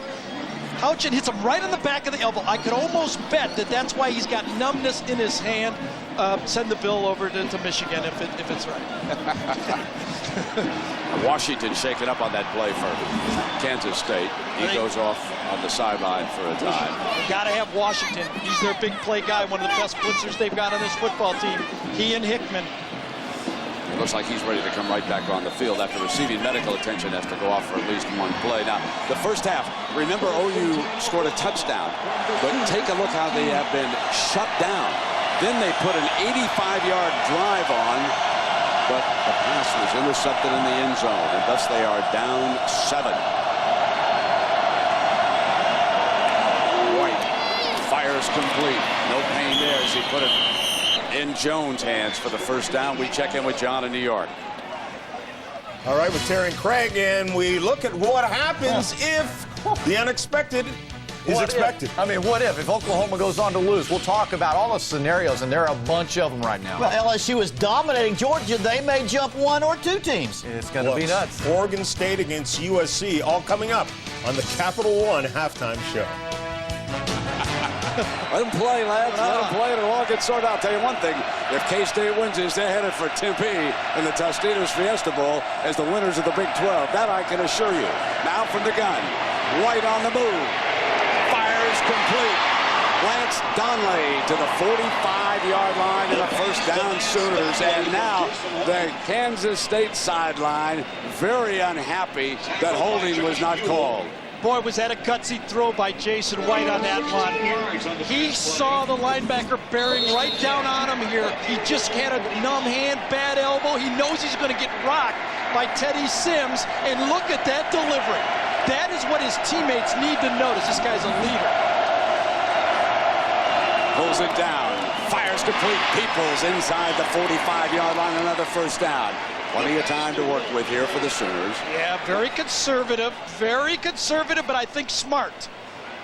Arrowhead Stadium in Kansas City, Missouri, and no one is feeling the cold air right now as we take a look at a couple of the key plays in this game. Man was wide open. Sims deflects it. Then on the run to the right, McGill picks it off. And the other side, it was Darren Sproles on the middle screen, breaking free. And L. Roberson has thrown for 182 yards and 3 touchdowns against OU in this half. White, there's holding called this time. There's yellow all over. This one's coming back. Wilson's the receiver. And that's exactly what a pass rush does against a pass. You got to keep coming. You might not sack them, but you keep coming, and sooner or later, someone's going to get grabbed and you make a play. Holding on the offense, 10-yard penalty from the previous spot. Now there we have a comparison of Roberson against White in this game. Those 3 touchdowns for L. Roberson and that big interception thrown by White. And Roberson, of course, by far the more dangerous runner of the two. So L. Roberson and Bill Snyder have put K-State up by a couple of touchdowns in this game. And there is the senior. When you take a look at his improvement through the years, you know how good a coaching job Snyder's staff has done. It's like light years every year when you see the progress that L. Roberson makes. And now Jason White with a 1st and 20. Not like he didn't do it before. He did it with Michael Bishop and Jonathan Beasley also. White fires, deflected, incomplete. And it will be 2nd down. Well, tomorrow everything has changed except everything you love about the Emmy-winning practice. The press calls it the #1 surprise of the fall season. Part of Sunday's Best, the practice, 10/9 Central on ABC. So we spoke about Roberson. Look at this, folks, just passing yards per game. Look at the growth that he's shown under this coaching staff. When I went and visited him Thursday and talked to him, he was very focused. He didn't seem to be that adrenaline-filled, I'm in your face, I want to scramble every play. He's learning how to play quarterback. 2nd and 20 for White and the Sooners. Lots of time. Left sideline, Jones kind of held up. And he didn't run out his pattern. You have a guy that likes to throw the ball deep. You got to keep running. And that time, Brandon Jones quit on the play. This is exactly what a team needs to do against a passing team. Make that quarterback make decisions. Jason White, I've watched him for 10 games. He threw to his first guy. First guy was open. Everybody tried to blitz him and hit him. You got to sit back and make that guy think. Look at Kansas State will now go with a 3-man line. They'll drop 8 people. 1, 2, 3. 3rd and 20. Backside pressure. He gets it off in time. Right at the 1st down marker. Peoples makes a grab. Big-time play right there. Wow, and White had plenty of heat coming backside on this throw by Thomas Houchin. He all the way. Houchin had him all the way, and White got him out of the pocket. Good job by Chuck Long, Kevin Wilson, and look at this strike. The comeback route. A lost start in college football because you don't have time anymore, and there's another hit. Purple on White. That's a chance you got to take sometimes. Keep coming at this guy. 4th and just short. Very, very short. He didn't quite get the 1st down because of the good play by the defensive back. So it's 4th down and 1 now with 1:26. They do not like to run the quarterback sneak with Jason White. Jones is the pounder. He figures to carry it behind Miles. No, play fake. They're going to throw for it. They got the tight end incomplete. He overthrows Lance Donnelly. So Oklahoma tries to come up throwing on 4th and short, and they will instead give it back to K-State with 1:21 left in the 1st half. And now, if Kansas State elects to be very conservative, they can take a 2-touchdown lead into the locker room. Look at this. Don't gamble, Oklahoma. You got the better team. 4th and an inch with 1:21 to go. You don't need to do that. Too much of a risk. Now let's see what Bill Snyder elects to do. Joe Ream has a long of 44 yards as his field goal kicker. He's up by 2 touchdowns. 1:21 to go. Roberson goes down. It'll be second down with Lehman making the play defensively. And there's your last 4 possessions. They have scored 3 of the last 4 times that they've handled the ball for Bill Snyder. And the amazing thing, the most time it took them was 5 plays to do it. This is a shock to an Oklahoma defense. I mean, when you looked at this defense, the thing that came to mind is they just don't give up big plays, and they're giving them up. It's reminiscent of the A&M game when they went deep a year ago. Snyder is electing to run the clock out. It'll be a timeout by Oklahoma now. Third down is coming up. They've got 2. They got 1 more left.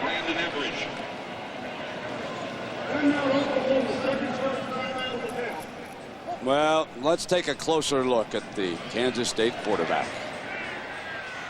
My name is L. Roberson, and my nickname is Lil L. My favorite professional athlete is Ray Lewis.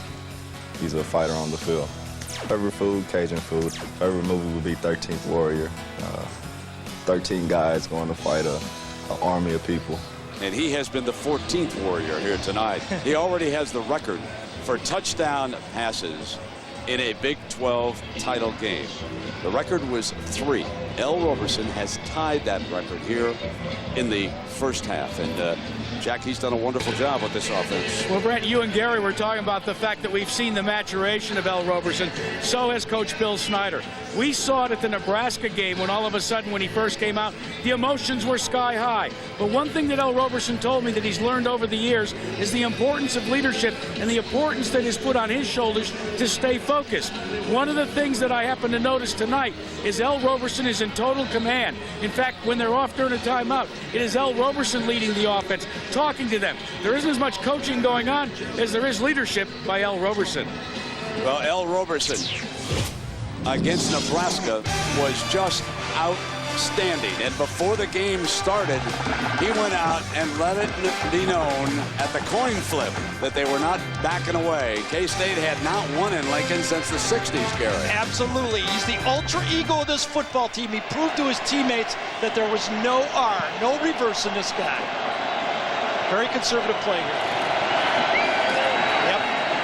Roberson will try to stay in bounds. They do get him out. They stop that clock over there at 27 seconds. Corey Klein in pursuit. Yeah, it wasn't worth the extra 3 or 4 yards. Easy to say up here, you know, a little bit of obvious second guess, but if you slide down, stay in bounds, look at, well, I got another second guess. Bill Snyder's got and that one counts. Oh, by the way, okay. That's probably the last thing he told L. Roberson, don't go out of bounds. And because Perkins, who in a game against UCLA returned 3 punts for touchdowns, goes back. Now, Jared Bright has done a good job. A timeout is going to be called here by Kansas State because Oklahoma might try to come after this punt and block it. Bright has been very slow in his deliveries, but the reason Travis Wilson made a good play right there, Kansas State only had 10 men on the field. He smartly noticed it, and that is a great timeout for Kansas State. Must get this ball off quickly. Anything, can't have a blocked punt. Well, it's interesting how both of these schools go to Texas to recruit, and Kansas State's 3 captains are all from Texas. Roberson, Buell, and Lecky the center. Oklahoma, its 3 captains homegrown. Lehman, Works, and Klein of this Sooner team. 4th down. Jared Bright back to punt. Perkins. You can see his average tonight. That's better than his season average with a 56 long. They're one of the most underrated parts of big-time football is your punter giving you field position and getting it out of there. And he hangs it beautifully. Perkins surrounded. Doubles back. And he's down inside the 10-yard line. So a great play by Andrew Scholl coming downfield for him. one of the big defensive linemen on this team. Unbelievable. I would draft this guy right now for that reason.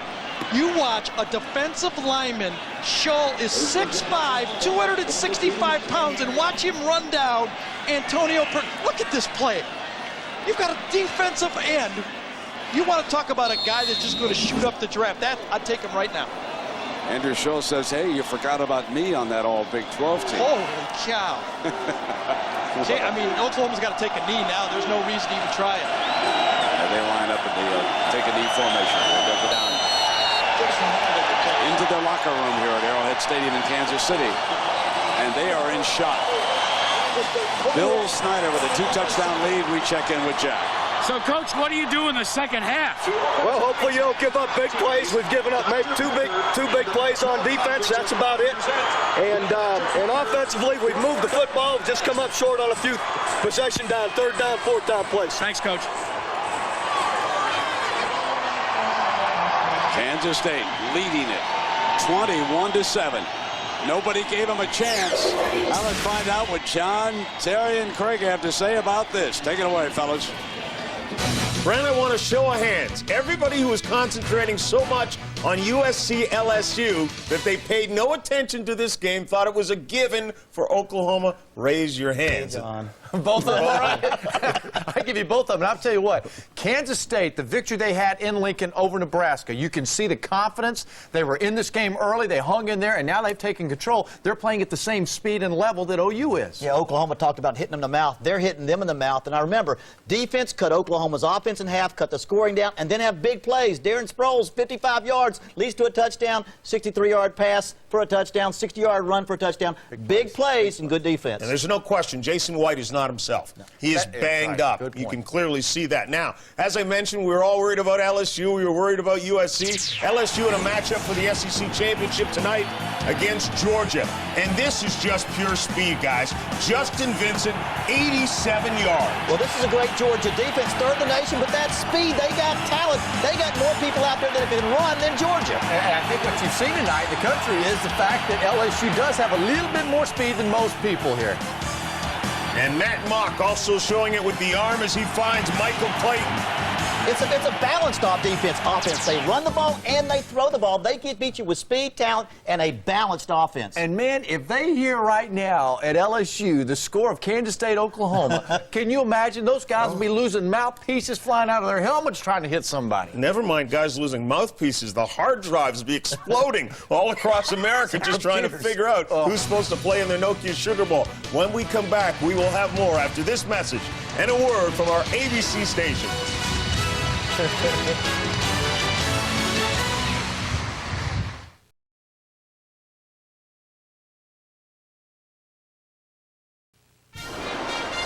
Capital One Halftime Show, brought to you by Capital One. What's in your wallet? From Times Square in New York, John Saunders, Terry Bowden, and Craig James. Snowy day in New York, and it's snowing right now on Oklahoma's parade as they hope to get to the national championship game. We started the day saying they could lose and probably still get there. As you re-examine the numbers, it is going to be very, very close. They need to come out in the second half and win this one. USC knew they had to get it done against Oregon State, and they did just that today. Fired up, not looking ahead. Matt Leinart, is this the best pass catch you've ever seen to Mike Williams? Hey, one hand in the back. I mean, that was like me stealing a hamburger somewhere. Leinart here again. This time he hooks up with Steve Smith, 73 yards. 5 touchdown passes. Matt Leinart's throwing it to a lot of different receivers. They've got talent everywhere. And after the game, Pete Carroll and crew are ready for the next. Are the Trojans one of the 2 best teams in the country, in your opinion, though? I don't know that. I think so. We want to play anybody we can play. We don't care where we have to go to do it. We'll be proud to represent the USC tradition. We're ready. I think we've proved all season that we've been playing good ball, but we don't know. We'll see tomorrow, but we want a chance. We want a shot at them. Congratulations, guys. Enjoy it. They're out of here. The question is, where are they going? Because right now, LSU's doing a great job against Georgia. Oklahoma is down. all, you know what, has broken loose in the BCS. Well, what makes it exciting? You have an idea right now with Oklahoma losing. Do they lose? LSU's looking great, and USC did everything they could. It's going to be a mess. It's going to be what the BCS is all about tomorrow. It's got to decide between teams that have the toughest schedule. Yeah. Who deserves it the most? I got to tell you, before this deal here today, I thought for sure that should Oklahoma lose, that without a doubt they'd still be in the national championship game. But I got to tell you, after watching the performance of LSU right now against a very solid Georgia team, USC's a heck of a football team. How do you decide? I mean, and it's going to be all up in the air right now, and including the Heisman Trophy race, which Jason White right now with that gimpy elbow may be losing. And again, it's up in the air because the polls and the computers are what's going to decide who's in the national championship game overnight.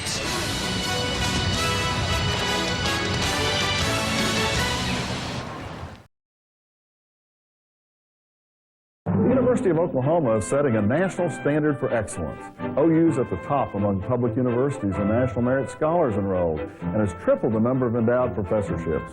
OU's $700 million in new construction includes one of the world's largest weather research centers and an expanded art museum to house the single most important gift of art ever given to a public university. And our student athletes have the highest graduation rate in the Big 12.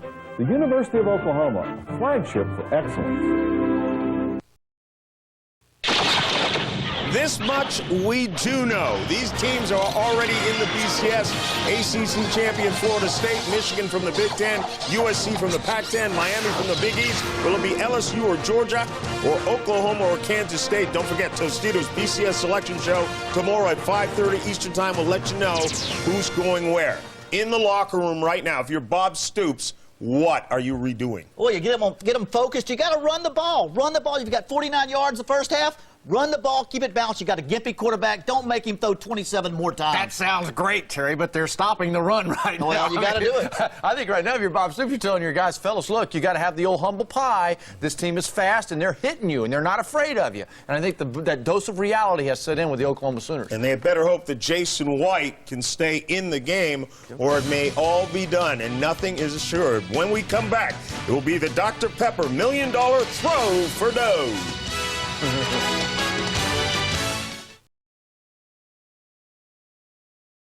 For 33 years, the Chevrolet Scholarship Program has recognized college football's offensive and defensive players of the year.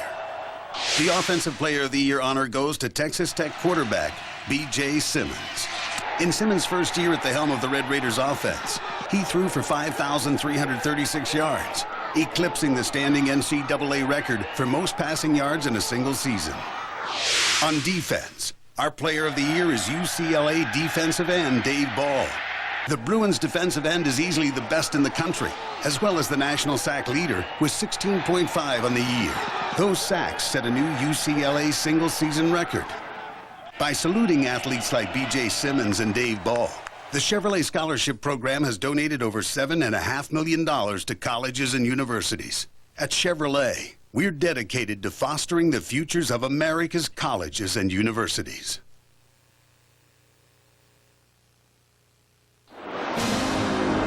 The Capital One Halftime Show, brought to you by Capital One. What's in your wallet? Dr. Pepper and the Big 12 are proud to present the Dr. Pepper Big 12 Throw for Dough. Now, in just a moment, David Latham, the grand prize winner of the Dr. Pepper Throw for Dough promotion, will attempt to throw 5 footballs from the 5-yard line and 5 from the 10-yard line into the hole of an 8-foot-tall replica of a Dr. Pepper can. David has 30 seconds to throw those 10 footballs. Each successful pass is worth $10,000. After the 10 footballs are thrown, David can add a 0 to his winnings by throwing one last football from the 30-yard line into the can. 10 successful passes from the 5 and 10-yard lines, 1 successful throw from the 30 wins him $1 million. Here's Jack Arute on the field with David, our Dr. Pepper $1 Million pass contestant. Thank you, Brett. David, we understand that you've been practicing back home in Midland. Yes, sir, very much. About a month now. Well, good luck, and do what Gary Danielson suggests. Throw high. You got it, baby. All right. Well, Dave's going to start now from the 5-yard line. His wife, Carrie, moves over here, and every ball worth $10,000.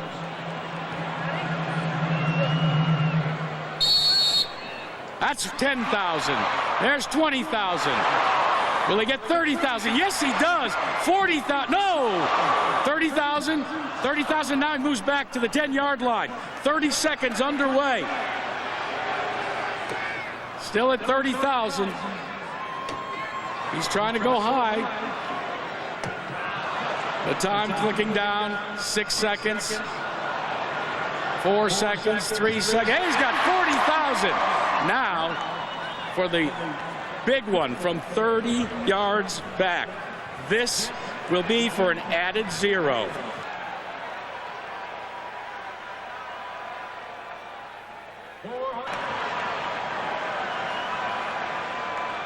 $400,000 toss. Oh. Well, he did pretty good at the start here, Gary.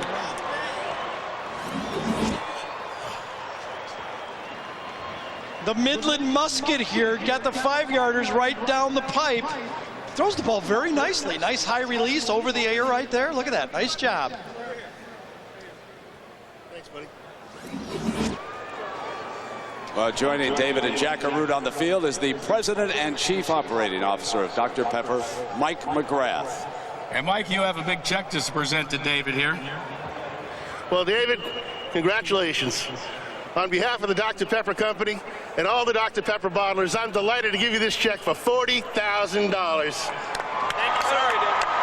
Thanks for participating in the Dr. Pepper $1 Million Pass, and thanks for being a loyal Dr. Pepper drinker. Thank you very much. David, it was a little high. First you got the 30,000, then you got that one for 40,000 and put 400,000. It's close, but man, I'm happy. Thanks to Dr. Pepper and everybody. And there's 2 coaches that I need to thank. Bob Purser from the Greenwood Rangers and Perry Graves from the Rankin Red Devils. They loaned me some footballs, and it helped me out, I promise you. Brett, I'm sure they're going to be able to buy a lot of Christmas gifts with this check. Oh, and my wife. Well, congratulations to the Lathams. Our score here at the Big 12 Championship, a shot. Kansas State 21, Oklahoma 7. Back to the second half after this message and a word from our ABC stations.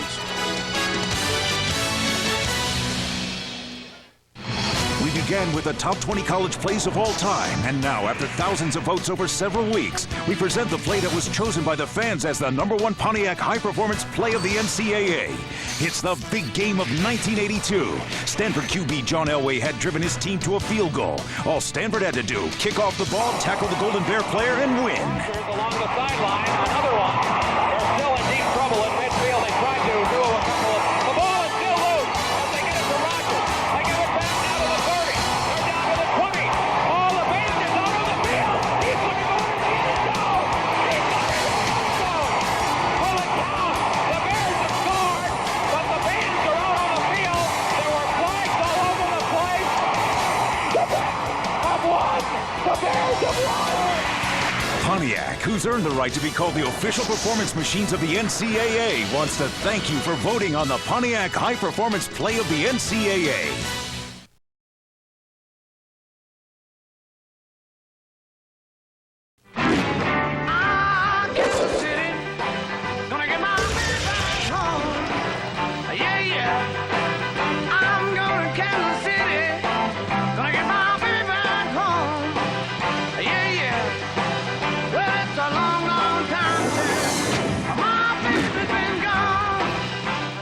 And it is a stunning night in Kansas City, with the Wildcats leading as we check in on the Pacific Life game summary.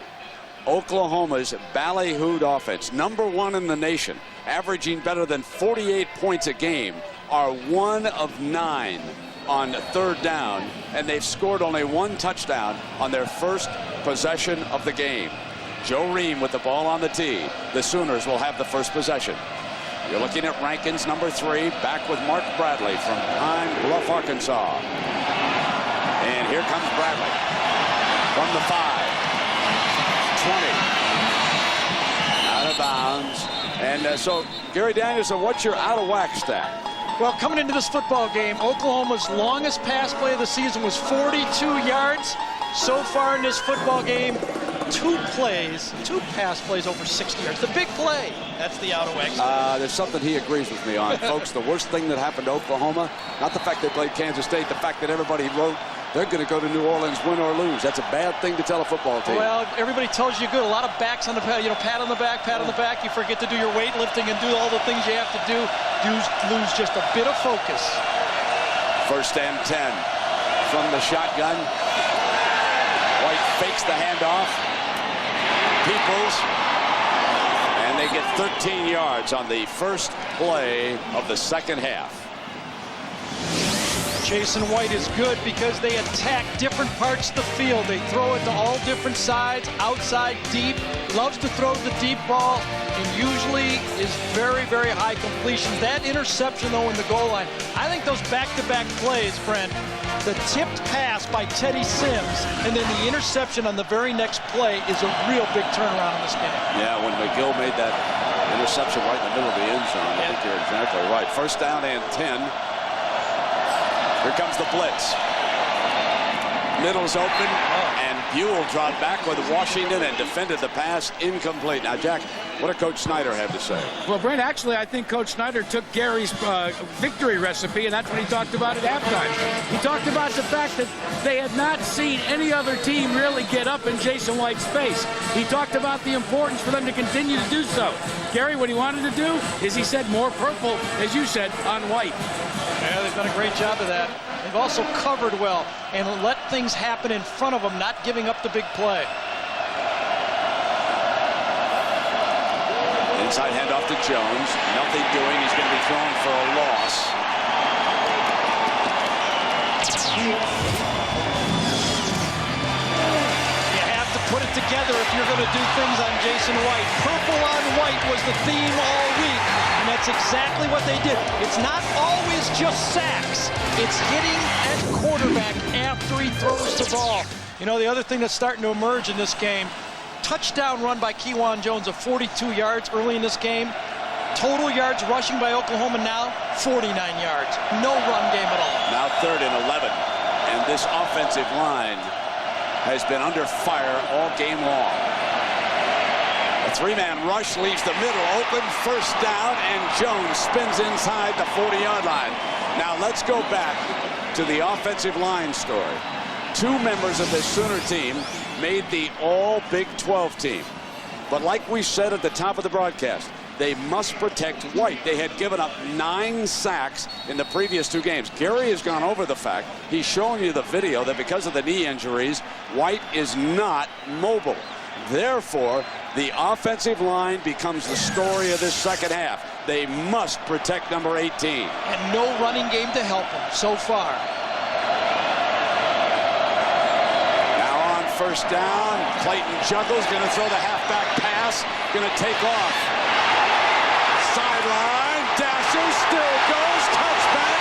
What a spectacular run by Clayton, who was going to throw the end-around pass and made it to the 10-yard line with a penalty flag on the far side and indications from the K-State sideline. Oh, this one's coming back. Usually when those great players start changing direction, like on a punt return, players get blocked in the back. There he is right there, lined up in the backfield. High school quarterback. That's why they felt they could trust him with the football. Look at those skills. Runs through it. There's the block and be hacked by Peoples, number 29. That is a good call. That reminded me of Dante Hall returning a punt on this field beside Hook down there. Happened right down there, didn't it? Absolutely. That's what happens when those shifty guys switch. Then the defenders change their angles as he changes, and what looks like a good block turns into a bad block. You know, I think, Brent, that last pickup on 3rd down, we have seen the end of the 3-man rush for Kansas State. You're right. There was no heat. Nope. 1st and 12. Here's Works. Right side alley. And he busted across the 30-yard line. J.D. Reynolds, Bob Stoops loves to talk about his fullback. Watch him come around and get the block. I think it's on Buell. No, it's at the end man on the line. Andrew Scholl that time seals him off, gets the big tackle. Jamal Brown on the linebacker, and that makes it work. Works from a very deep set. Won't get it done because of Jesse Tetwan out of Topeka, the sophomore safety. Tetwan and McGill, the two safeties that have been rotating for Kansas State. I'll tell you, I've watched a lot of Kansas State football over the years. They were an attack team, a gambling defense, come at you from every angle. This is a different look. Brett Bielema and Bobby Elliott has brought a different look to this defense than I've seen. They sit back and force you to beat them over and over again. They don't give you the big play. So Bielema coordinating the defense on the field. He's been very successful with his calls against third down plays. White in trouble.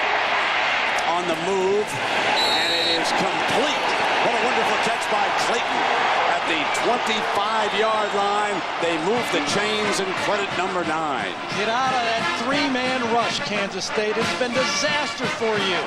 Yeah, you've got to pick off once you got down to the end zone, but not enough pressure on Jason White. He's able to dodge around. That time it was Kevin Huntley, number 52, and he's just too active. Can't give this guy opportunity to throw the ball. This is an 8-play drive so far, 4 runs and 4 passes. They've moved 49 yards to the 25-yard line. A first down for White, flanked by Works, and now Runnels goes in motion.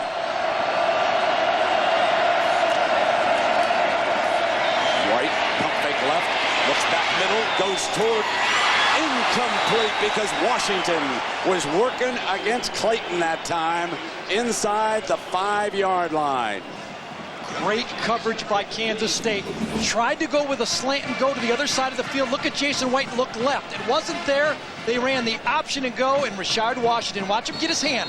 No panic, just stay with it. Both hands on the football instead of one behind the receiver. No pass interference. 27th consecutive start for number 2. He's the dean of that defensive backfield. Overall in the game, White is 19 of 31 for 237. And 1 interception. Flanker screen. They want to put it in Clayton's hands. He's inside the 20-yard line. So dangerous after the catch, as Gary told you back in the first half. The linebacker Hickman making the stop. And that brings up another point, the speed of the linebackers on this Kansas State team. The one thing you wonder about Hickman and Buell is how they all hold up in that fourth quarter. They're going to test conditioning of these two football teams. It's been a high-energy, fast-paced game here tonight in KC. 3rd down and 2.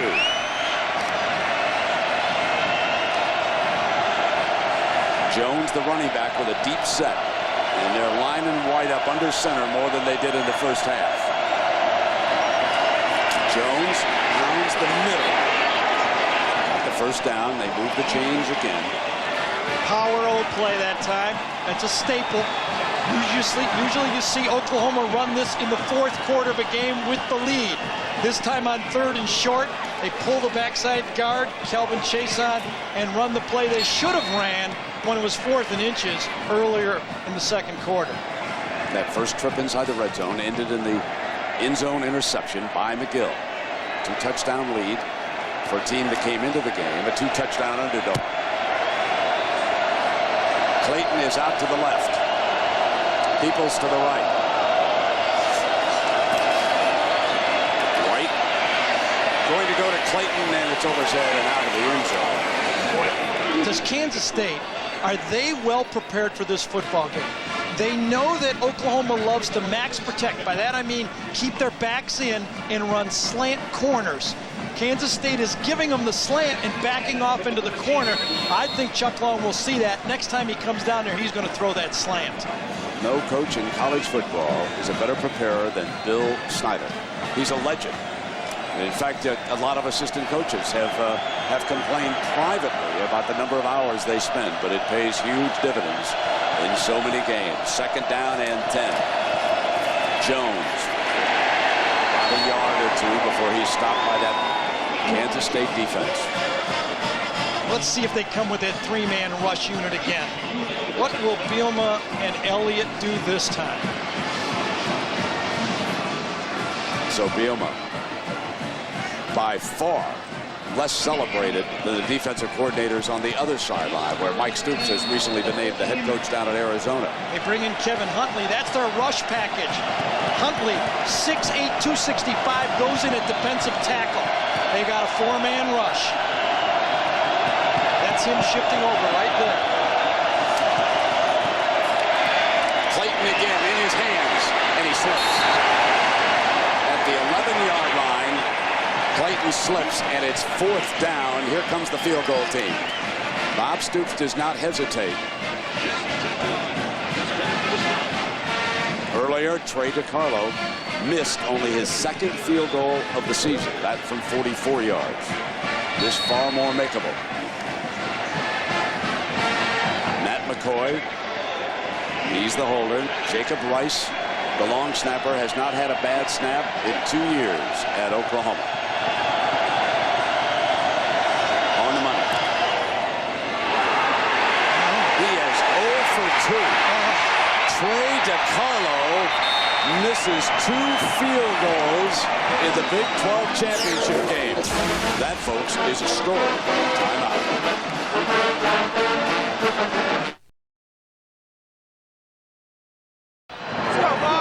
Hey, Okie, Sam, Michael, Will. Sam, Will. Your guy comes vertical, Josh. Your guy comes vertical, and Ben's in. Roll back with him. You got to knock that. Gary Danielson told me that Brett Bielema was a rising star. He was talking about his strong side and his weak side linebackers, and he has continued to coach. Bob Elliott, the other coordinator upstairs, sending down information. A great job by this staff so far. Timeout.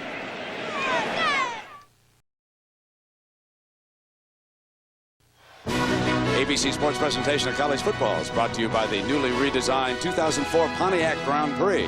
Fuel for the soul. Budweiser. Grab a cold, fresh Budweiser. It's game time. Total Cereals, 1 bowl, 100%. And Aflac. Ask about it at work. There's those lovely horse-drawn carriages down there in the plaza area. And so the folks in purple are really enjoying what's unfolding here. Brent, Oklahoma's stars have been quiet. Lehman, Harris, Derek Strait. We have not talked a lot about them. L. Roberson. The handoff to Sproles. Sproles tries to get the corner, and Strait was there with Lehman in pursuit. There, the two of them are right there to cut off Sproles. L. Roberson handled very well by Bill Snyder. Gave him easy. Then this pass right there, the one to the tight end right there, that got this team electric. The one thing, he has not made a big mistake. Oklahoma's defense, 4 straight years have had 20 or more interceptions. They don't have one tonight.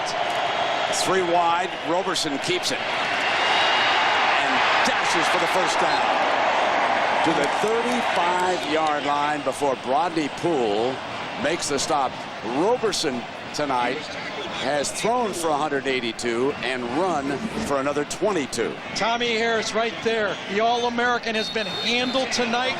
Jerome Clary, number 66, has done a great job. Those 2 tackles, Doty and Clary, started slow. They're new starters this year. As they have improved, the Kansas State offense has improved. And Gary Littleton did a good job of helping out on that, didn't he? Sproles slips, cuts back, daylight, 45, out to midfield, and another Kansas State first down. 5'7". Darren Sproles, the elusive one. Watch him read this block right here. Coming from the end, I think it's Jonathan Jackson, comes inside. No, it's Dusty Dvorak, number 94, inside Odlecki. Comes inside, and well, I don't know who's going to win the Heisman this year. I really don't know right now. But I'll tell you, Darren Sproles is going to be the front runner for next year. This guy is an emerging star. Well, he could win the Doak Walker this year. He's one of the 3 finalists, along with Chris Perry of Michigan and Kevin Jones of Virginia Tech.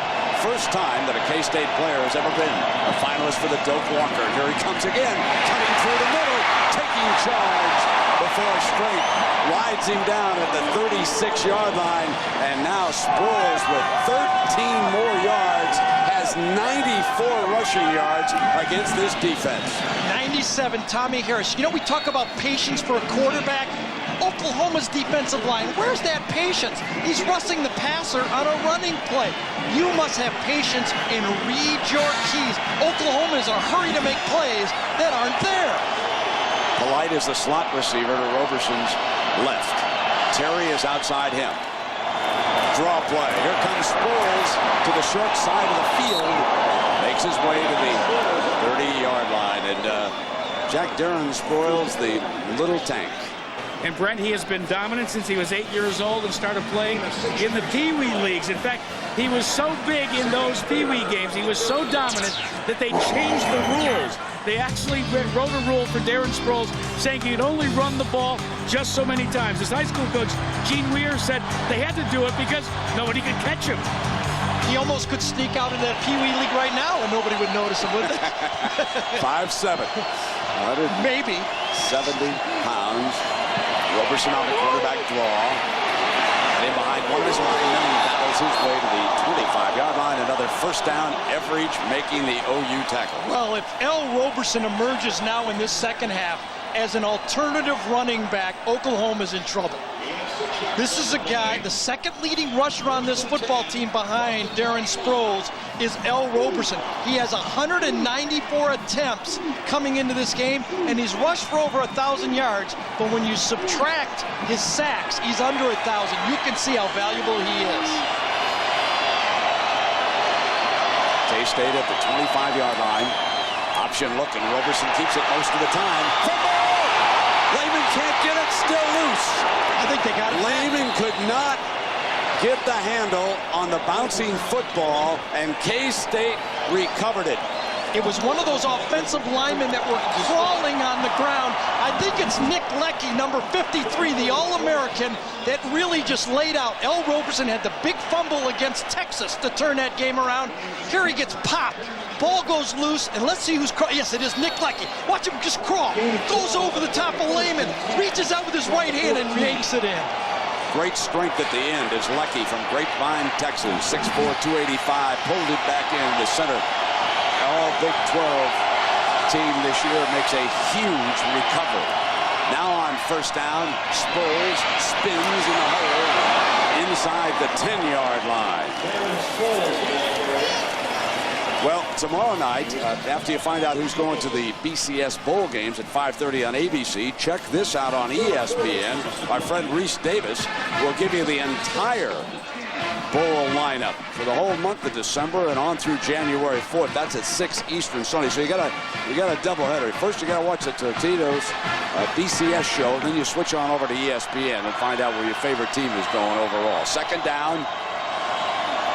Roberson keeps it. And he's ridden down at the 10-yard line. Jackson in on that play. So Kansas State shocking the college football universe here tonight.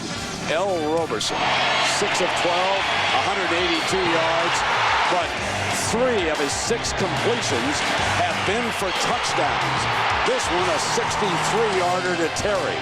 So 50% of his throws tonight have gone for scores. This one to Sproles. Looking for the record breaker. He has tied the Big 12 championship record. Brandon Stewart of Texas A&M in that big win over Kansas State. Threw 3 in that game. Looking for the record. Got it. Touchdown. And he throws it back. I think it was Polite got it. Number 2. Antoine Polite. Boy, look at a play-action pass play on third down. If you can run the ball, you can control linebackers. They fake it to Sproles right there. Comes out, that holds the linebacker. There's Polite right behind him. A strike.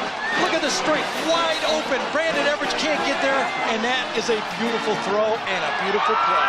Let's go back to that fumble now that Oklahoma could not recover. That is a huge swing in this football game as Ream, a chance to put him up by 3 touchdowns. Polite's first touchdown of the year. Coming across a little bootleg, freezes the linebackers, and look at that. L. Roberson and Kansas State lead at 28-7.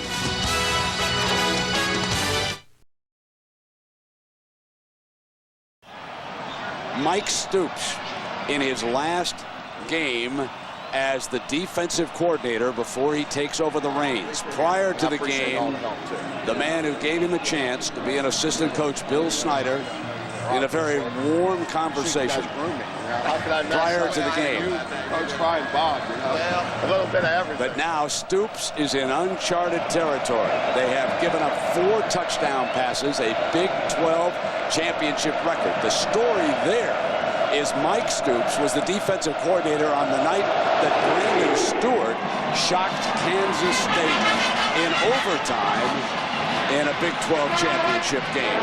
This is Bradley for the Sooners. And, of course, the story that is going to make the rounds after this game is the fact that Mike Stoops was probably distracted by the fact that he had been selected as the head coach down at Arizona.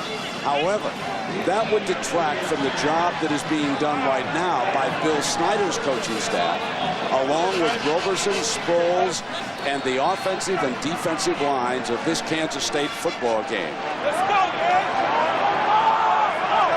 This is the Pontiac High Performance Drive Summary. 9 rushes and 1 pass.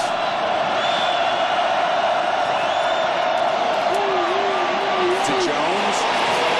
Jones to daylight, right side. And caught from behind by Justin Montgomery. Another of those defensive linemen who have such great recovery speed. Justin Montgomery is a nose tackle. Coming back, no quit, cool night, not tired. They just saw their offense march it down against Oklahoma, running the ball 9 times and throwing it 1 time. This defense is ready. Short pass, they broke it, line it back up, don't panic. Oklahoma. He is a cousin of Mark Simoneau, by the way, Gary. Yep. Both from Smith Center, Kansas, and great high school football players, I'm told. White is down at the 45.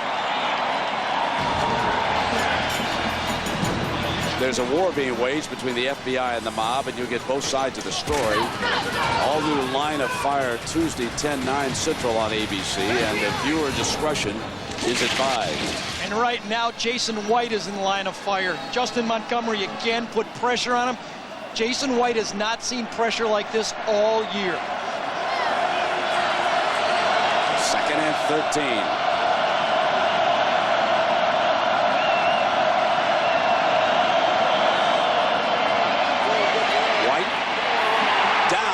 He could not step away from the outside pressure by Scott Edmonds, the sophomore defensive lineman from Kansas City. So he comes home and makes a big play. Jack?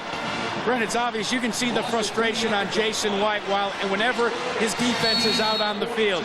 Sometimes in that situation, coaches have to state the obvious. Cale Gundy came up to him and the rest of the skill players on offense and said, fellas, we can still drive the ball. He says, but what's most important, we've yet to finish. 3rd and 17. Hard to the left. Fires high. Incomplete because of Washington running into Jones. Number 2 with a whack in that secondary, jarred the ball loose. Last time it was 3rd down. Oklahoma sprinted to the right. This time they dashed to the left. Kansas State is ready. There's Washington right there. Watch him break on the ball. It's a bit of a knuckler. Watch how much ground he makes up with that ball in the air. About 15 yards because Jason threw a knuckler. Ferguson.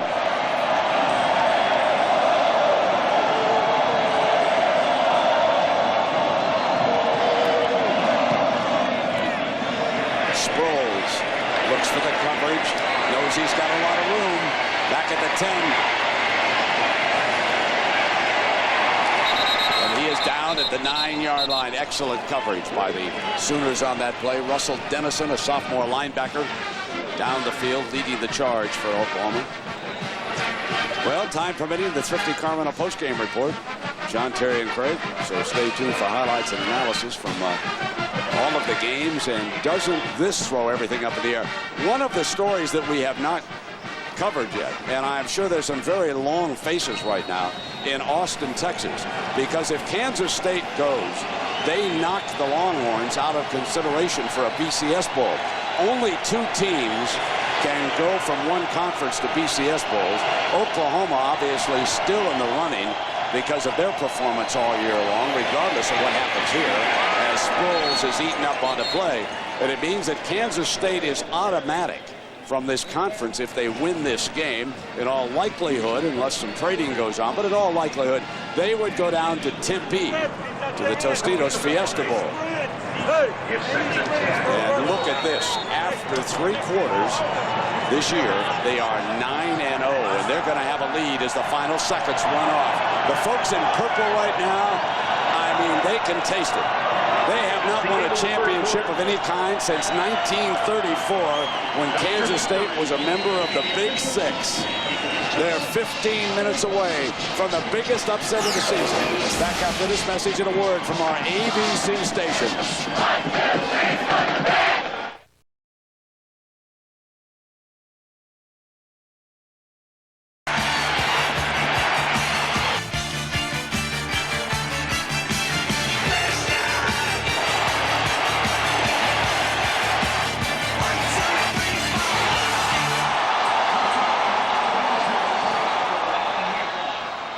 The pressure builds now.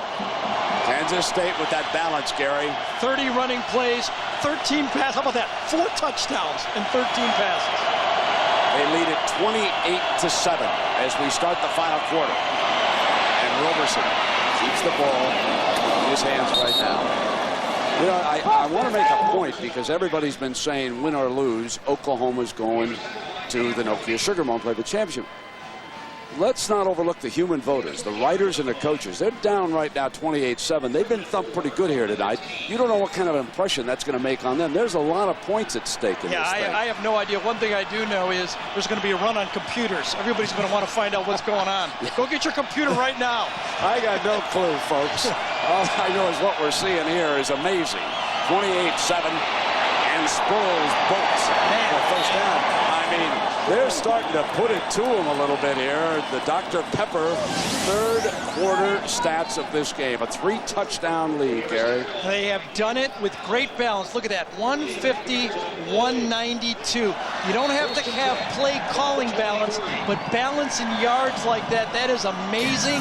Oklahoma's lack of ability to run, and you know what, right now, it appears that Oklahoma's like the big bully on the street. He's never been knocked down before, and he's not used to it.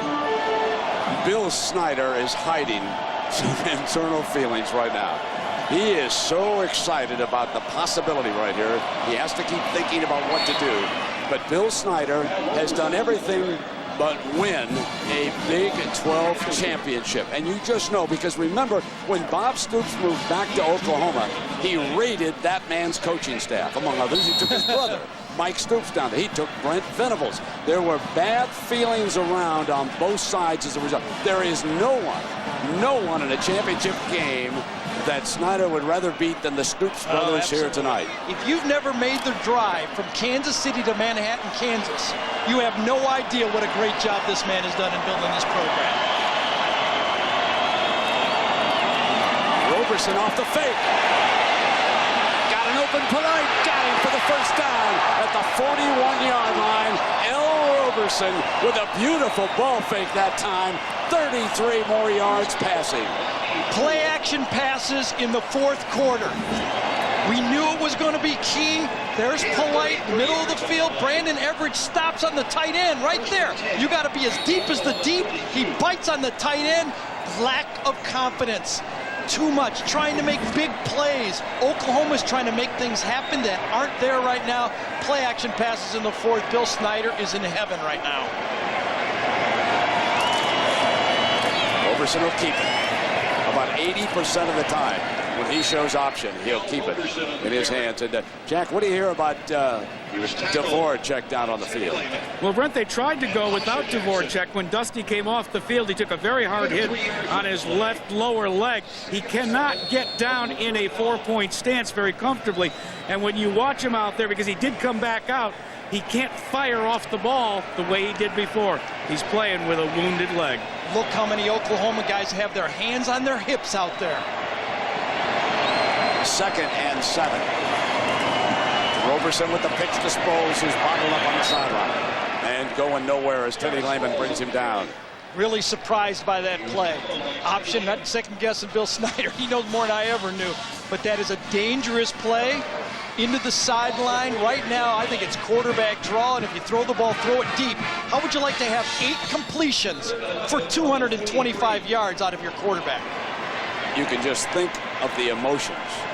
Snyder taking over a program that, if not the worst in the country, was certainly amongst them, and turning Kansas State into a power. Perhaps the greatest turnaround in college football history. And now he has got a team that's been compared with the very best of all time on the ropes. Sproles reaches down, picks it up, and straight tackles him.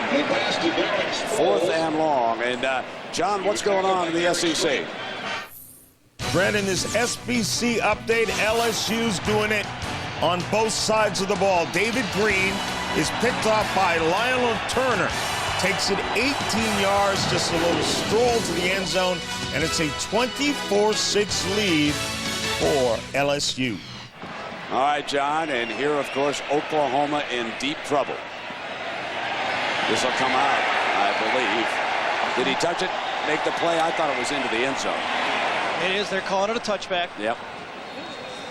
So it'll come out on the 20-yard line. Time running down. Team unbeaten and ranked number 1.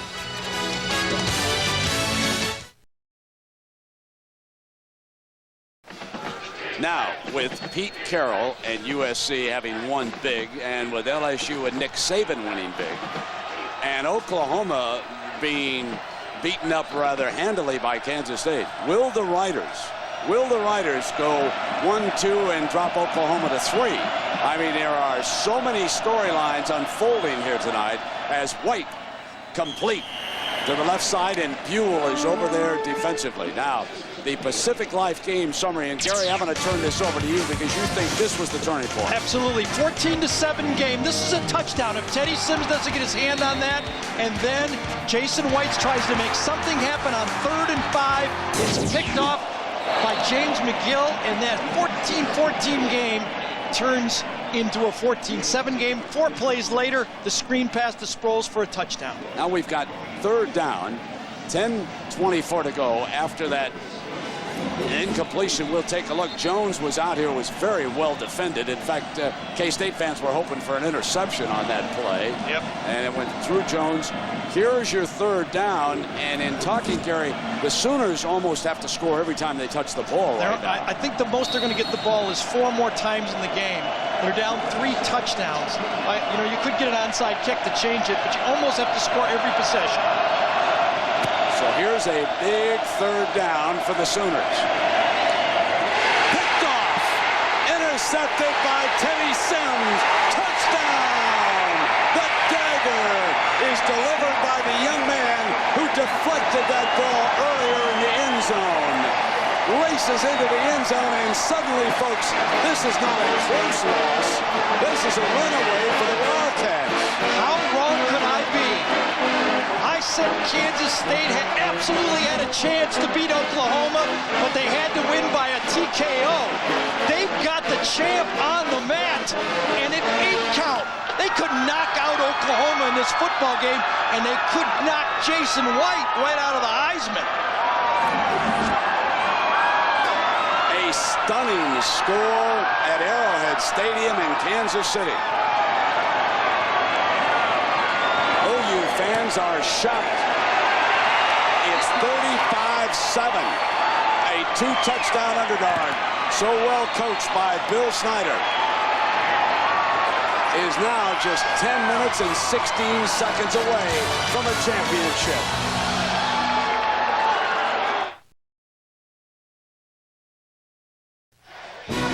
ABC Sports presentation of college football is brought to you by Dr. Pepper and your local Dr. Pepper bottler. BU, nothing's better. Dr. Pepper. Chevy Silverado, it's the right truck. Pacific Life, offering insurance, annuities, and investments. And Circuit City, we're with you. The skyline of Kansas City, and a big night for some Kansas State linebackers. as Sims has just taken the interception into the end zone for the Wildcats and moved them ever closer to their first ever Big 12 title.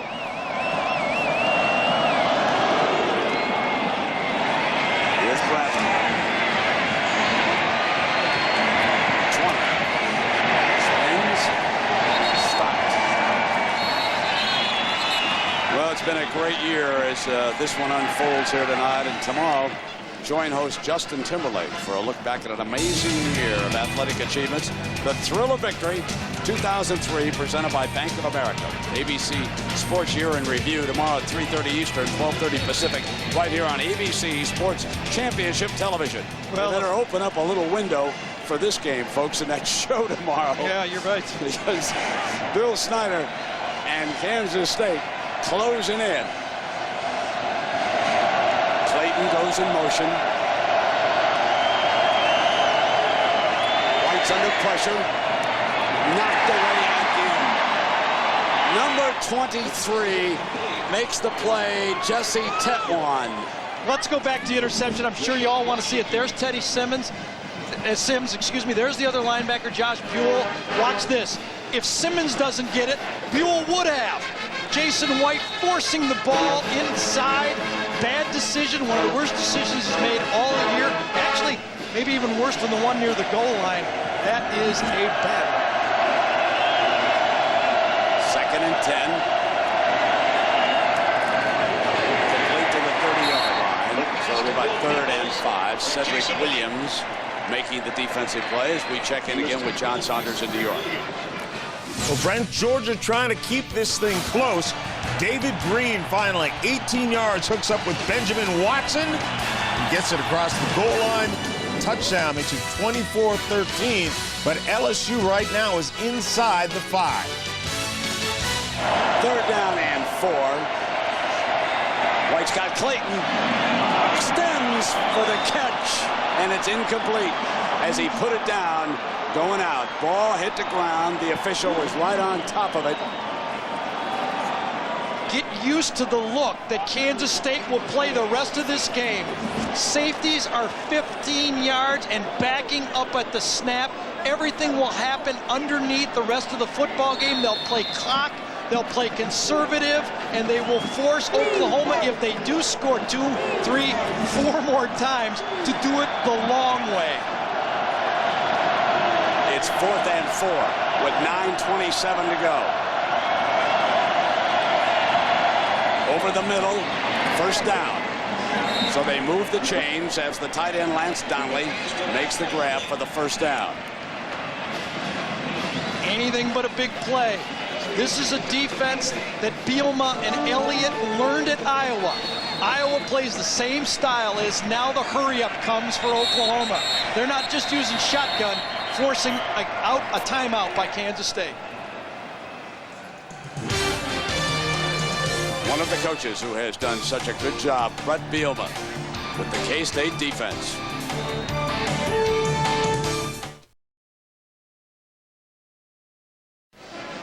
The highest scoring team in Oklahoma history has been held to 7 points in the Big 12 championship game. 7 times this year, they've scored at least 50 points, averaging better than 48 points a game, a total of 580 points. The Wildcats did not believe in all that press, and again, this is why they play the games. Under pressure, the screen, a good call, and Jones doesn't get much out of it, as Rashad Washington, the safety who's been all over the field, makes the play. And, of course, at the end of the game, we'll select a Chevrolet player of the game from each team. Chevrolet will make a $1,000 contribution to each university's general scholarship fund. It is amazing to watch Kansas State keep all 3 linebackers on the field the whole game. White looking for someone to clear. Almost intercepted as Tetwan came over the top. A shocker unfolding at Arrowhead Stadium. The Kansas State defense has stopped the run, deflected the pass, intercepted one in the end zone, and they have abused Jason White. 2 interceptions here tonight. That one for a touchdown by Sims. 3rd down, 35-7, K-State leading. 3 wide to the left. Fires middle high. Jones got it. 1st down, Oklahoma. Need a quick score and then go to the onside kick. That's an 18-yard gain. It'll be all onside kick. How about this time? Kansas State only rushes 3 defenders. Oklahoma uses 5 linemen, and they keep their back in to help. Only 2 defensive linemen right now. There's a mistake. Timeout couldn't be called. White's going to throw it. The defensive lineman was standing over there, and people still beat him. How about that? Jermaine Berry didn't know that he was supposed to be on the field. He went off, then he came back. He was standing in no man's land. What if he'd intercepted that ball? There's a new-look defense. Oh, man. And Berry is shaken up. They're tired. Kansas State now is out of gas. For the first time in the game, the no-huddle, the quick plays, has really fatigued this defensive line for Kansas State. Snyder and the line coach getting into it because they didn't have 11 healthy players out on the field. White needs to take advantage. Here comes the rush for the linebackers. White steps away, heaves it in zone. Incomplete. Blitzed. Man-to-man coverage. They came after Jason White on that play. Williams with the coverage. First time in the second half I've seen man-to-man coverage from Kansas State. Boy, they out of gas. Scott Edmonds, number 93, just crawls to the sideline now. The defensive call.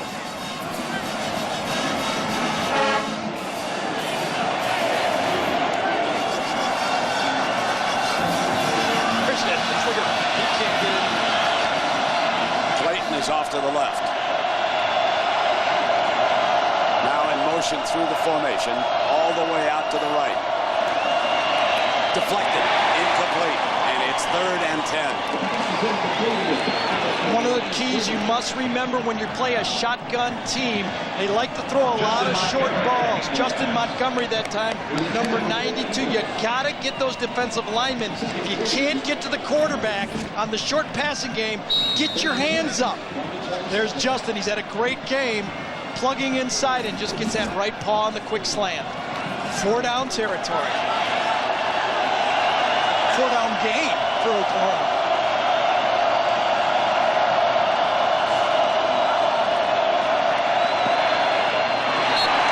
And it's 4th down. Time permitting, of course, the Thrifty Carville postgame report with John, Terry, and Craig. So stay tuned for highlights and analysis from today's matchups, and perhaps they can sort out the BCS chaos. It's now unfolding as a result of what we've seen out in Los Angeles, down in Atlanta, and especially right here in Kansas City. Will it be possible for both USC and LSU to vault past Oklahoma? Nobody thought it was at all possible when the week began. All the gurus who think they've cracked the codes. We shall see. White fires, deflected, incomplete. K-State takes over. 7:44 to go. Lavender deflected that ball. Brett Bielman just went crazy on the Kansas State sideline, jumping up and down. Lavender came in. You see it. There's the middle. That's the middle of that Tampa 2 zone. Everyone's running it. You put a guy in the middle, you take the crossing routes, and then Jason tips off the crossing route, and here comes Lavender, beats the ball, slightly thrown behind the receiver, and another stop.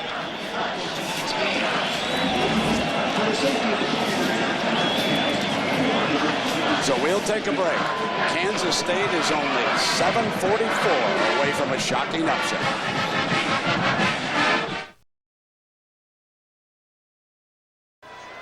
Oklahoma had plundered the Big 12.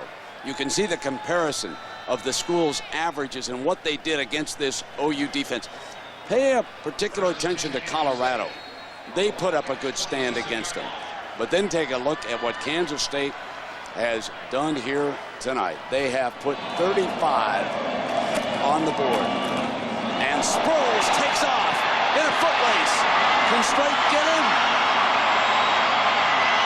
They've got him out of bounds, but there is a flag back by the line of scrimmage. And it's interesting that just during that commercial, Lynn Stiles of the Kansas City Chiefs front office came in here and made the observation to me that Sproles reminded him of Dante Hall. And with that speed down the sideline over there, it was certainly reminiscent of the little fella.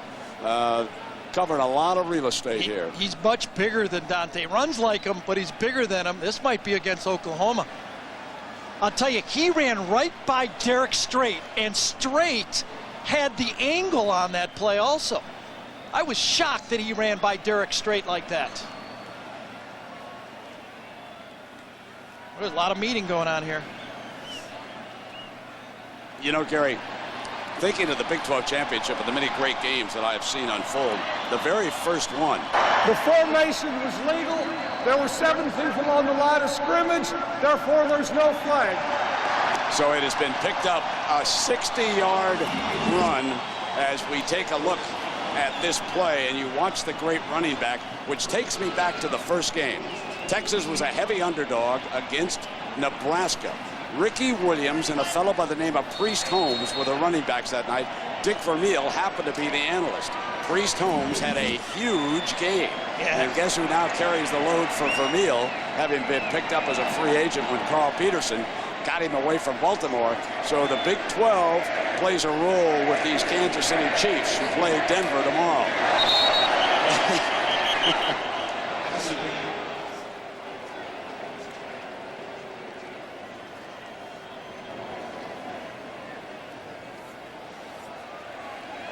John Bible getting this one all sorted out in the middle.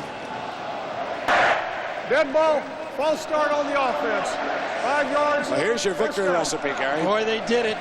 Purple on white. Yes, El must excel. 4 touchdown passes, and I just messed up that little T right there.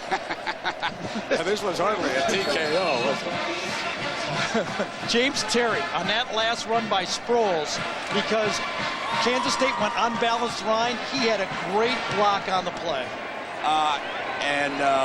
You know, maybe Nebraska wasn't so bad after all for losing that game. Maybe Frank Solich wasn't too bad a coach. Any folks up there? There's a penalty flag thrown by referee Bible. This is a very, very good Kansas State. Well, let me take you back to last August. I remember reading in some of the preseason publications, more than one, that a lot of folks put Kansas State right up there with the elite teams. In fact, somebody wrote that they might go 15-0. They played an extra game, on the offense, and they might win the national championship. But then L. Roberson fractured his left hand and missed 2 games. And remember that Bill Snyder did not use him against Marshall. They were shocked in that game, their first loss. They then came down to Austin. Texas beat them. Oklahoma State made it 3 in a row before they finally put it in overdrive, and Roberson got back in rhythm. And Gary, I ask you, if he had it to do all over again, would he have used Roberson against Marshall? I don't think Bill would have, but I think L. Roberson wanted him to do that. I talked to L about it. I said, don't you wish you would have been able to play against Marshall? Were you able? He said, absolutely. I was begging to play, but coach didn't want it. And we did that Texas game. And I thought L. Roberson was very rusty in the first half. Remember, they trailed 17-3 at half.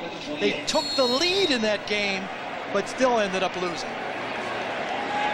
Jackson comes in, and the Oklahoma fans are just, they're stunned as to what has happened. They came in here favored by 2 big touchdowns. They're going to take a timeout, Kansas State. They're bleeding the clock down, and then they'll figure out what to do.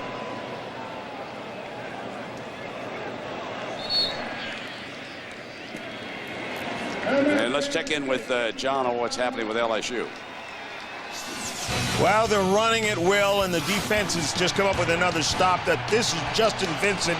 He has 139 yards on the day, 3 here, 31-13. The Tigers pulling away from the Dogs.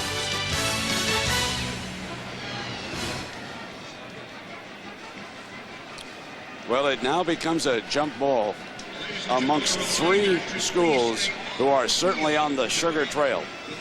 I mean, 2 of these 3 are coming to play in the Nokia Sugar Bowl.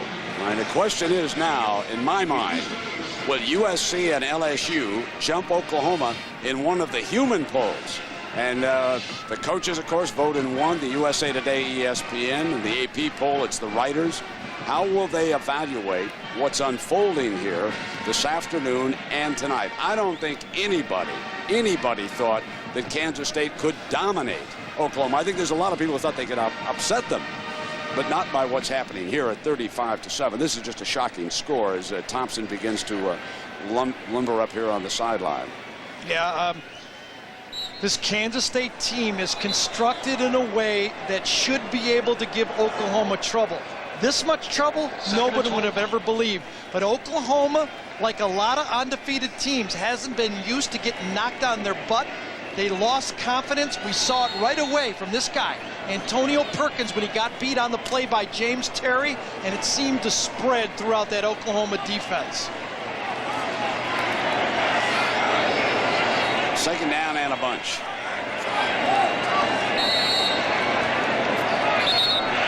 Flags fly. Dead ball. False start on the offense. 5 yards. Second down. And Jack, the clock can't move fast enough for Coach Snyder and the K-State sideline. No, indeed it can't. Brent, one of the things I found interesting in talking to the coaches for K-State is how they prepared for this game.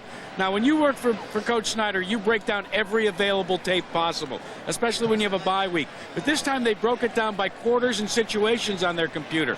One game came to mind a lot. That was the Alabama game.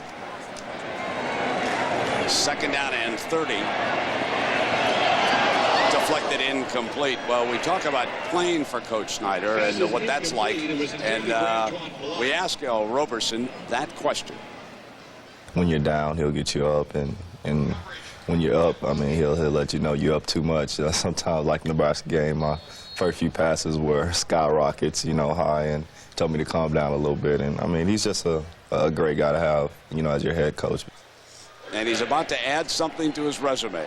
A Big 12 championship. Never won one. Lost a heartbreaker in double overtime to Texas A&M. They had one in hand. They would have played for a national championship that year.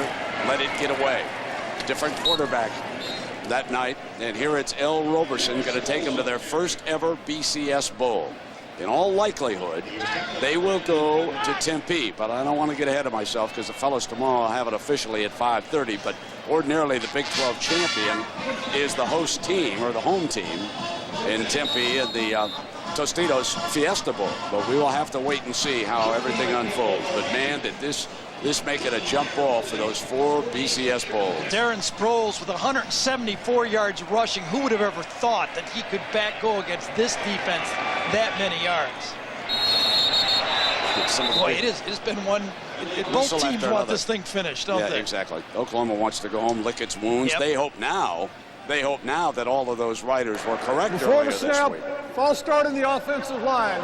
5 yards, 4th down. Well, now Kansas State should punt. And let's see if they do. It goes back, though, to something that it's a cliche. Coaches say it all the time, but it's so there are no unbeatable teams. No, it's impossible. No, not in high school. No. Although De La Salle, it can be a liar. I always say that 145th one's the hardest one to win in a row, isn't it? Now, this has to be a real quick punt. Worst thing that could happen is get a block. Okay, I'm trying. It's 35-7, 5 minutes to go.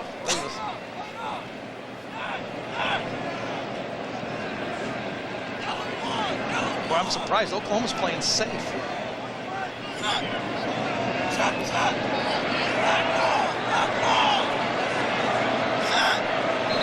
And Kansas State didn't care if they got a delay a game penalty right there. No difference to punt from the 35 or the 40.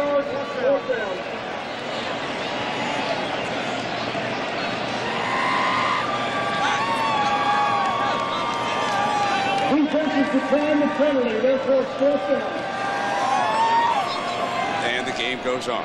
Well, Brent, we've watched a lot of games where coaches get jobs. That's kind of a bad luck thing that happens. A year ago, we did the Washington State game when Mike Price was lame duck. Mark Richt down at Florida State. It's distracting. It is a distraction. Absolutely. When a coach gets hired like that and there's talk about who he might hire and he's not focused on the immediate job at hand, obviously, we think Mike Stoops is going to do a wonderful job down at Arizona, and they made a terrific choice. False start on the offense. 5 yards, 4th down. That was Andrew Scholl that time trying to draw Oklahoma off. He's playing a tackle or end position right there, and Oklahoma declines another one. Back-to-back declines.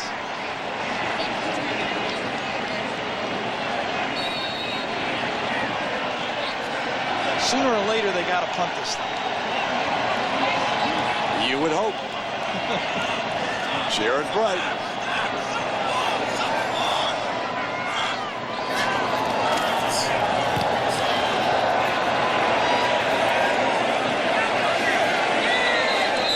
He did.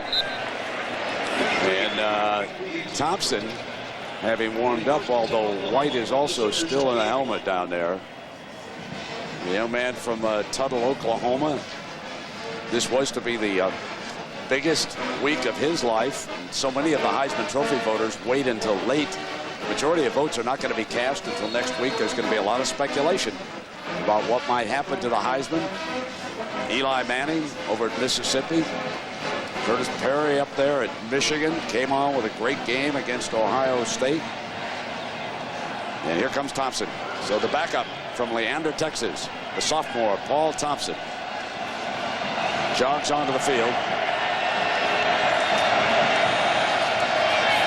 Off a play fake, throws to Clayton, and Clayton picks up a 1st down. You know, what a defensive job by the linebackers. And we asked Ryan Hickman about this K-State defense. Ball and we hit. I think that's our biggest thing. We like to intimidate, so when we hit, we want to let you know that everyone's coming.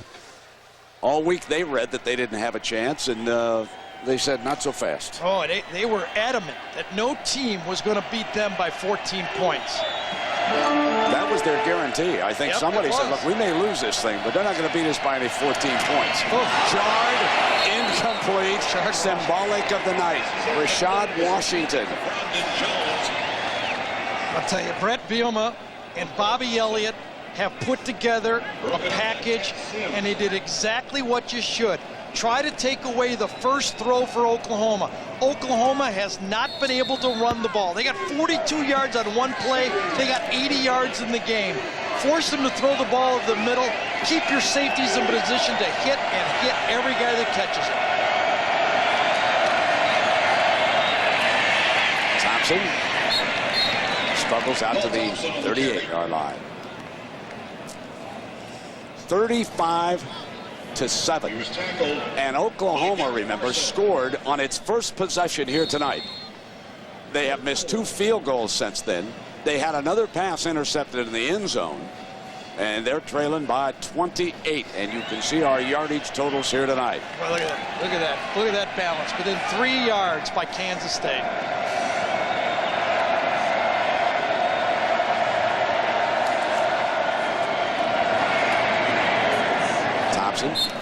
Making like L. Roberson for the 1st down.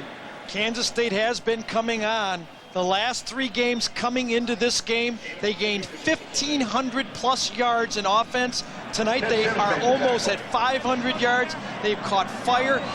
Coach Snyder told these guys that it was basically a playoff now. They had to beat Nebraska, Missouri, and Oklahoma. They beat them 1, 2, 3.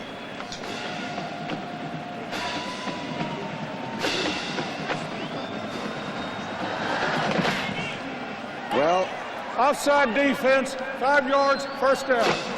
Jason White tonight finished up with 50 attempts for 298 yards and 2 interceptions, one of which was returned for a touchdown.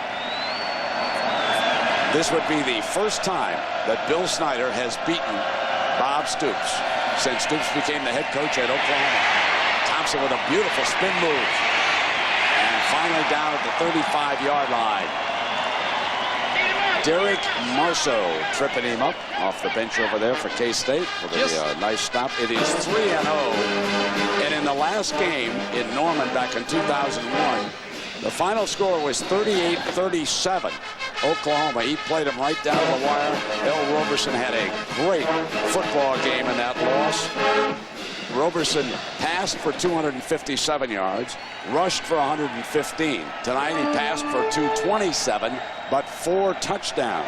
And he also rushed for 61. This is one of those games where you give the game ball to everyone. It has been special teams. The defense answered the bell. Remember that punt that hit into Travis Wilson early, and they stopped him right there. It has been offense. It has been a complete team effort and a smashing victory for that guy and that staff.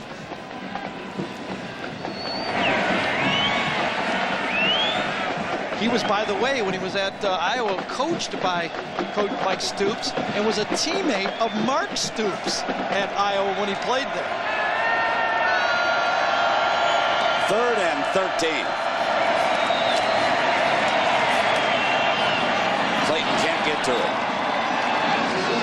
Well, our BCS standings presented by Allstate. Now, right away, Oklahoma's total goes to 306. Remember, a loss is 1 full point. USC and LSU will have to wait and see how the polls come out. Will the coaches and will the writers leave Oklahoma up 1 or 2? Now, that was the theory by the gurus all week long. I'm no longer so sure, with LSU and USC putting up impressive totals here tonight as the 11th man comes on the field for the punting team for the Sooners. But it is going to be close.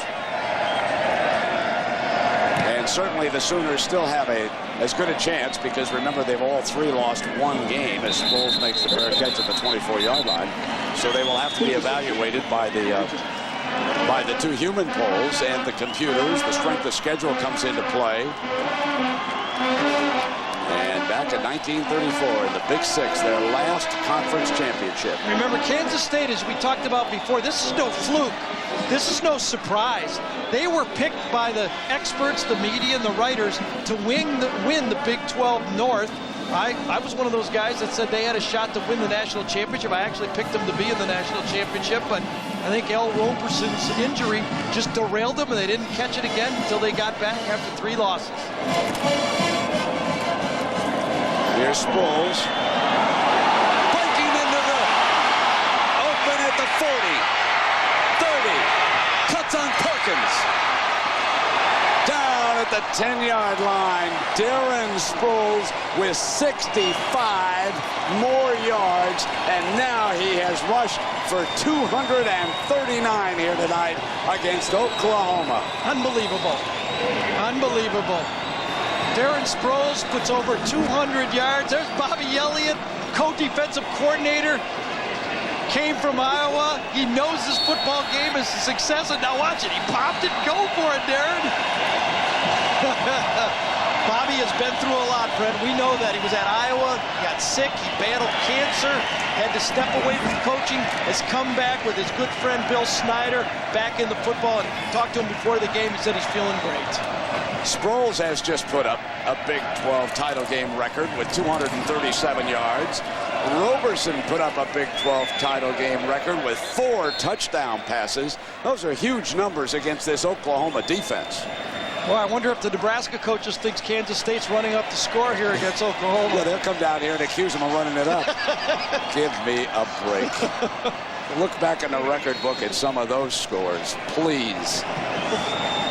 You don't get me started on that again. Why did you bring that up? Well, that happened right at the end of the Nebraska-Kansas State game when Bo Pelini, defensive coordinator, charged out on the field to Bill Snyder, and that didn't last too long, and now Kansas State running it up on number 1 Oklahoma. 2nd down and 10.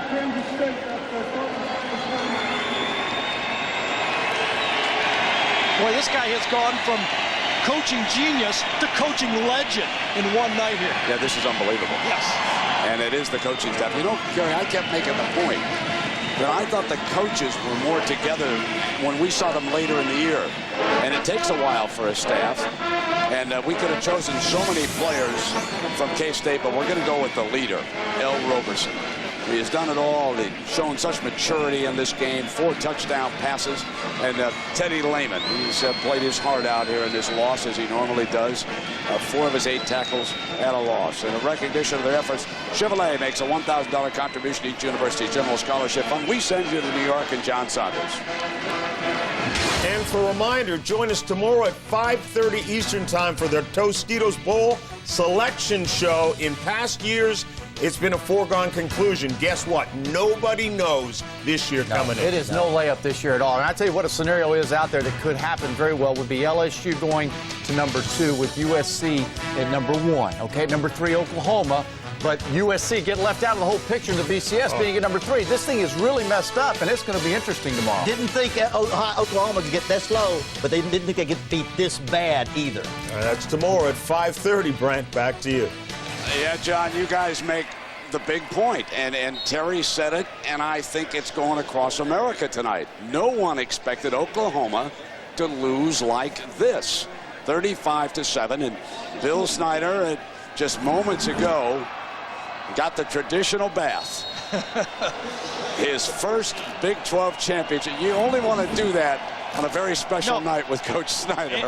And you better be a senior. Isn't that the truth? Well, listen, congratulations to him. We have marveled at the turnaround. We suffered, along with everybody else, at that heartbreaking loss. We've marveled at what Bob Stoops has done down at Oklahoma. The great job and the great fans that they have down there, and we'll just have to see how everything plays out. Perhaps there were too many stories written about, are they the greatest team of all time? Perhaps everybody should have just taken a deep breath. Bob Stoops tried to tell everybody, I don't want to say we're better than the championship team because we haven't won it yet. We have a chance to be, and clearly they did not answer the bell in this one here tonight. But congratulations go out to Kansas State. The seconds tick away. Bill Snyder has won his first Big 12 championship, and there he is going across the field now for the congratulatory handshake with one of his former coaches, Bob Stoops. Stoops, of course, congratulating him, and Snyder, they're long-time old friends. And, you know, the rivalry developed. And Bobby rated the coaching staff, and some warm moments there.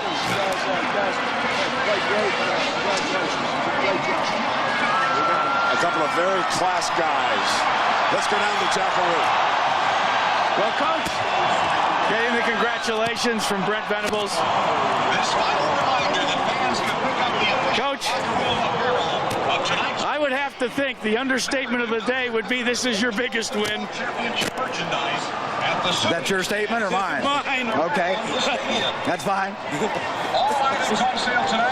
What was the turning point? What was the key tonight, Coach? I just kept playing. You know, it was, you know, I don't know that, you know, Jesus, man, it's going to be all right. We'll be okay. Okay, relax. I think it was just that our players kept playing. You know, nobody got too high. I mean, there was a lot of excitement, but they kept playing, and that's what you have to do. You got to play 4 quarters against a team like this. What about the performance of Darren Sproles and your quarterback, L. Roberson, and your defense team, for that matter? Well, I'll tell you, if you've got do you have a vote for the Heisman? All right, who would you vote for? Tell me, Jack. Who would you vote for? I'm going to have to make that decision this week, Coach. Well, if you do, don't forget Darren Sproles, who is probably the leading all-purpose rusher in the country, and you see why. And if Heisman people saw him, they would understand what I'm talking about. And I do. Congratulations, Thank Coach. you, Jack. Thank you. Bill Snyder, he's one of a kind. And he's not beloved by the media, and you can see why. But he is one heck of a football coach, and now Jack is with L. Roberson. My friend, congratulations.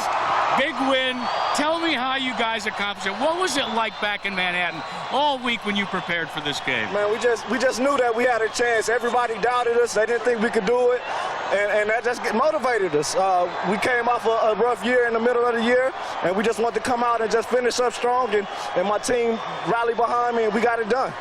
Let's talk for a moment about what the coaches told you before you came out here. What were their last words to you, Al? They would just go give it your all, no matter what. Give it your all. Everybody don't expect us to win, so go out there and play your best, and that's what we did. Congratulations. Thank you, Coach Dale Miller. This was for you and your son, Cancer. We love y'all. Keep it up. Keep the fight. Brent. A wonderful thought from Al Roberson. As Kansas State shocks the world 35-7.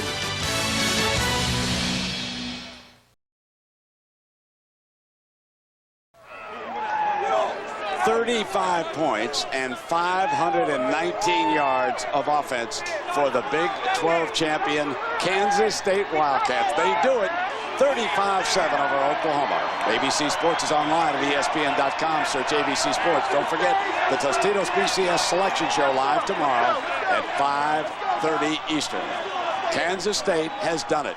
They've earned a spot in their first ever BCS Bowl.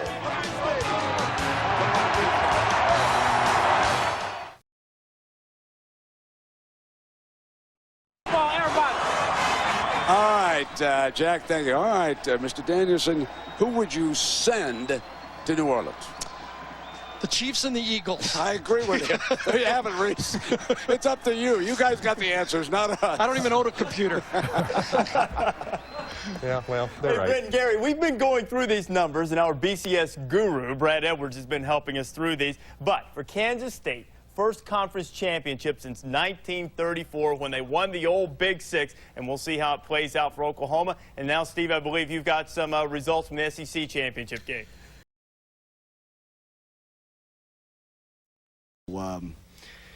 They deserve the credit they'll get, and congratulations to them. We'll see where our situation and future is after this tomorrow. But would have liked to have done a lot of things better, playing and executing. Thought we had some opportunities early in the game that we weren't able to come through with, and they made the plays that mattered. We had opportunities to make some plays and didn't, and in the end, that's what matters in these kind of games, and that's what wins for you and loses for you. Okay, questions for the coach or for the players? We got a question right here on the front left, or right, correction. Bob, can you talk about the way Roberson was able to pass against a pretty good pass defense? Well, he didn't. He's throwing well all year. He had the big, the long throw. I don't know, the 70-yarder, on first down there. That was a, well-thrown football. We had it well covered. Their guy comes back and makes a nice play and makes a nice catch and brings it in for a touchdown. We missed a tackle after the catch, but here's Antonio Perkins, who's played well for us in good position on the play. And that's one of those situations that you have to make a play when you get an opportunity, and they came back and made a nice one. But El threw the ball nice, and they're, and then you had some big plays on screens as well. Question over in the right front. Bob, you drive the ball down and don't get any points early in the third quarter. K-State comes back, goes the length of the field. How vital was that? It was a big factor, sure. You think you've got an opportunity to go down and, close the gap and get yourself in better position, have a chance to win, and you don't, and then they go and, come right back with some big plays and widen the margin. So that's a big factor. I felt that really through the first quarter we had a lot of opportunities that we missed out on, and that's not fair to say, not that we missed out on. They made plays when they had to, and we came up short on a number of them, and that's what happens. You think back, you have a couple of missed field goals, you have an interception in the red zone, you have a couple of third and short and one fourth and short, all missed. And all of those drives started with good field position, and they make a big play and it's 7-7. Or now they're up 14-7 with one pass. So, those, to me, those early, that first half is where I felt we missed out on our opportunities.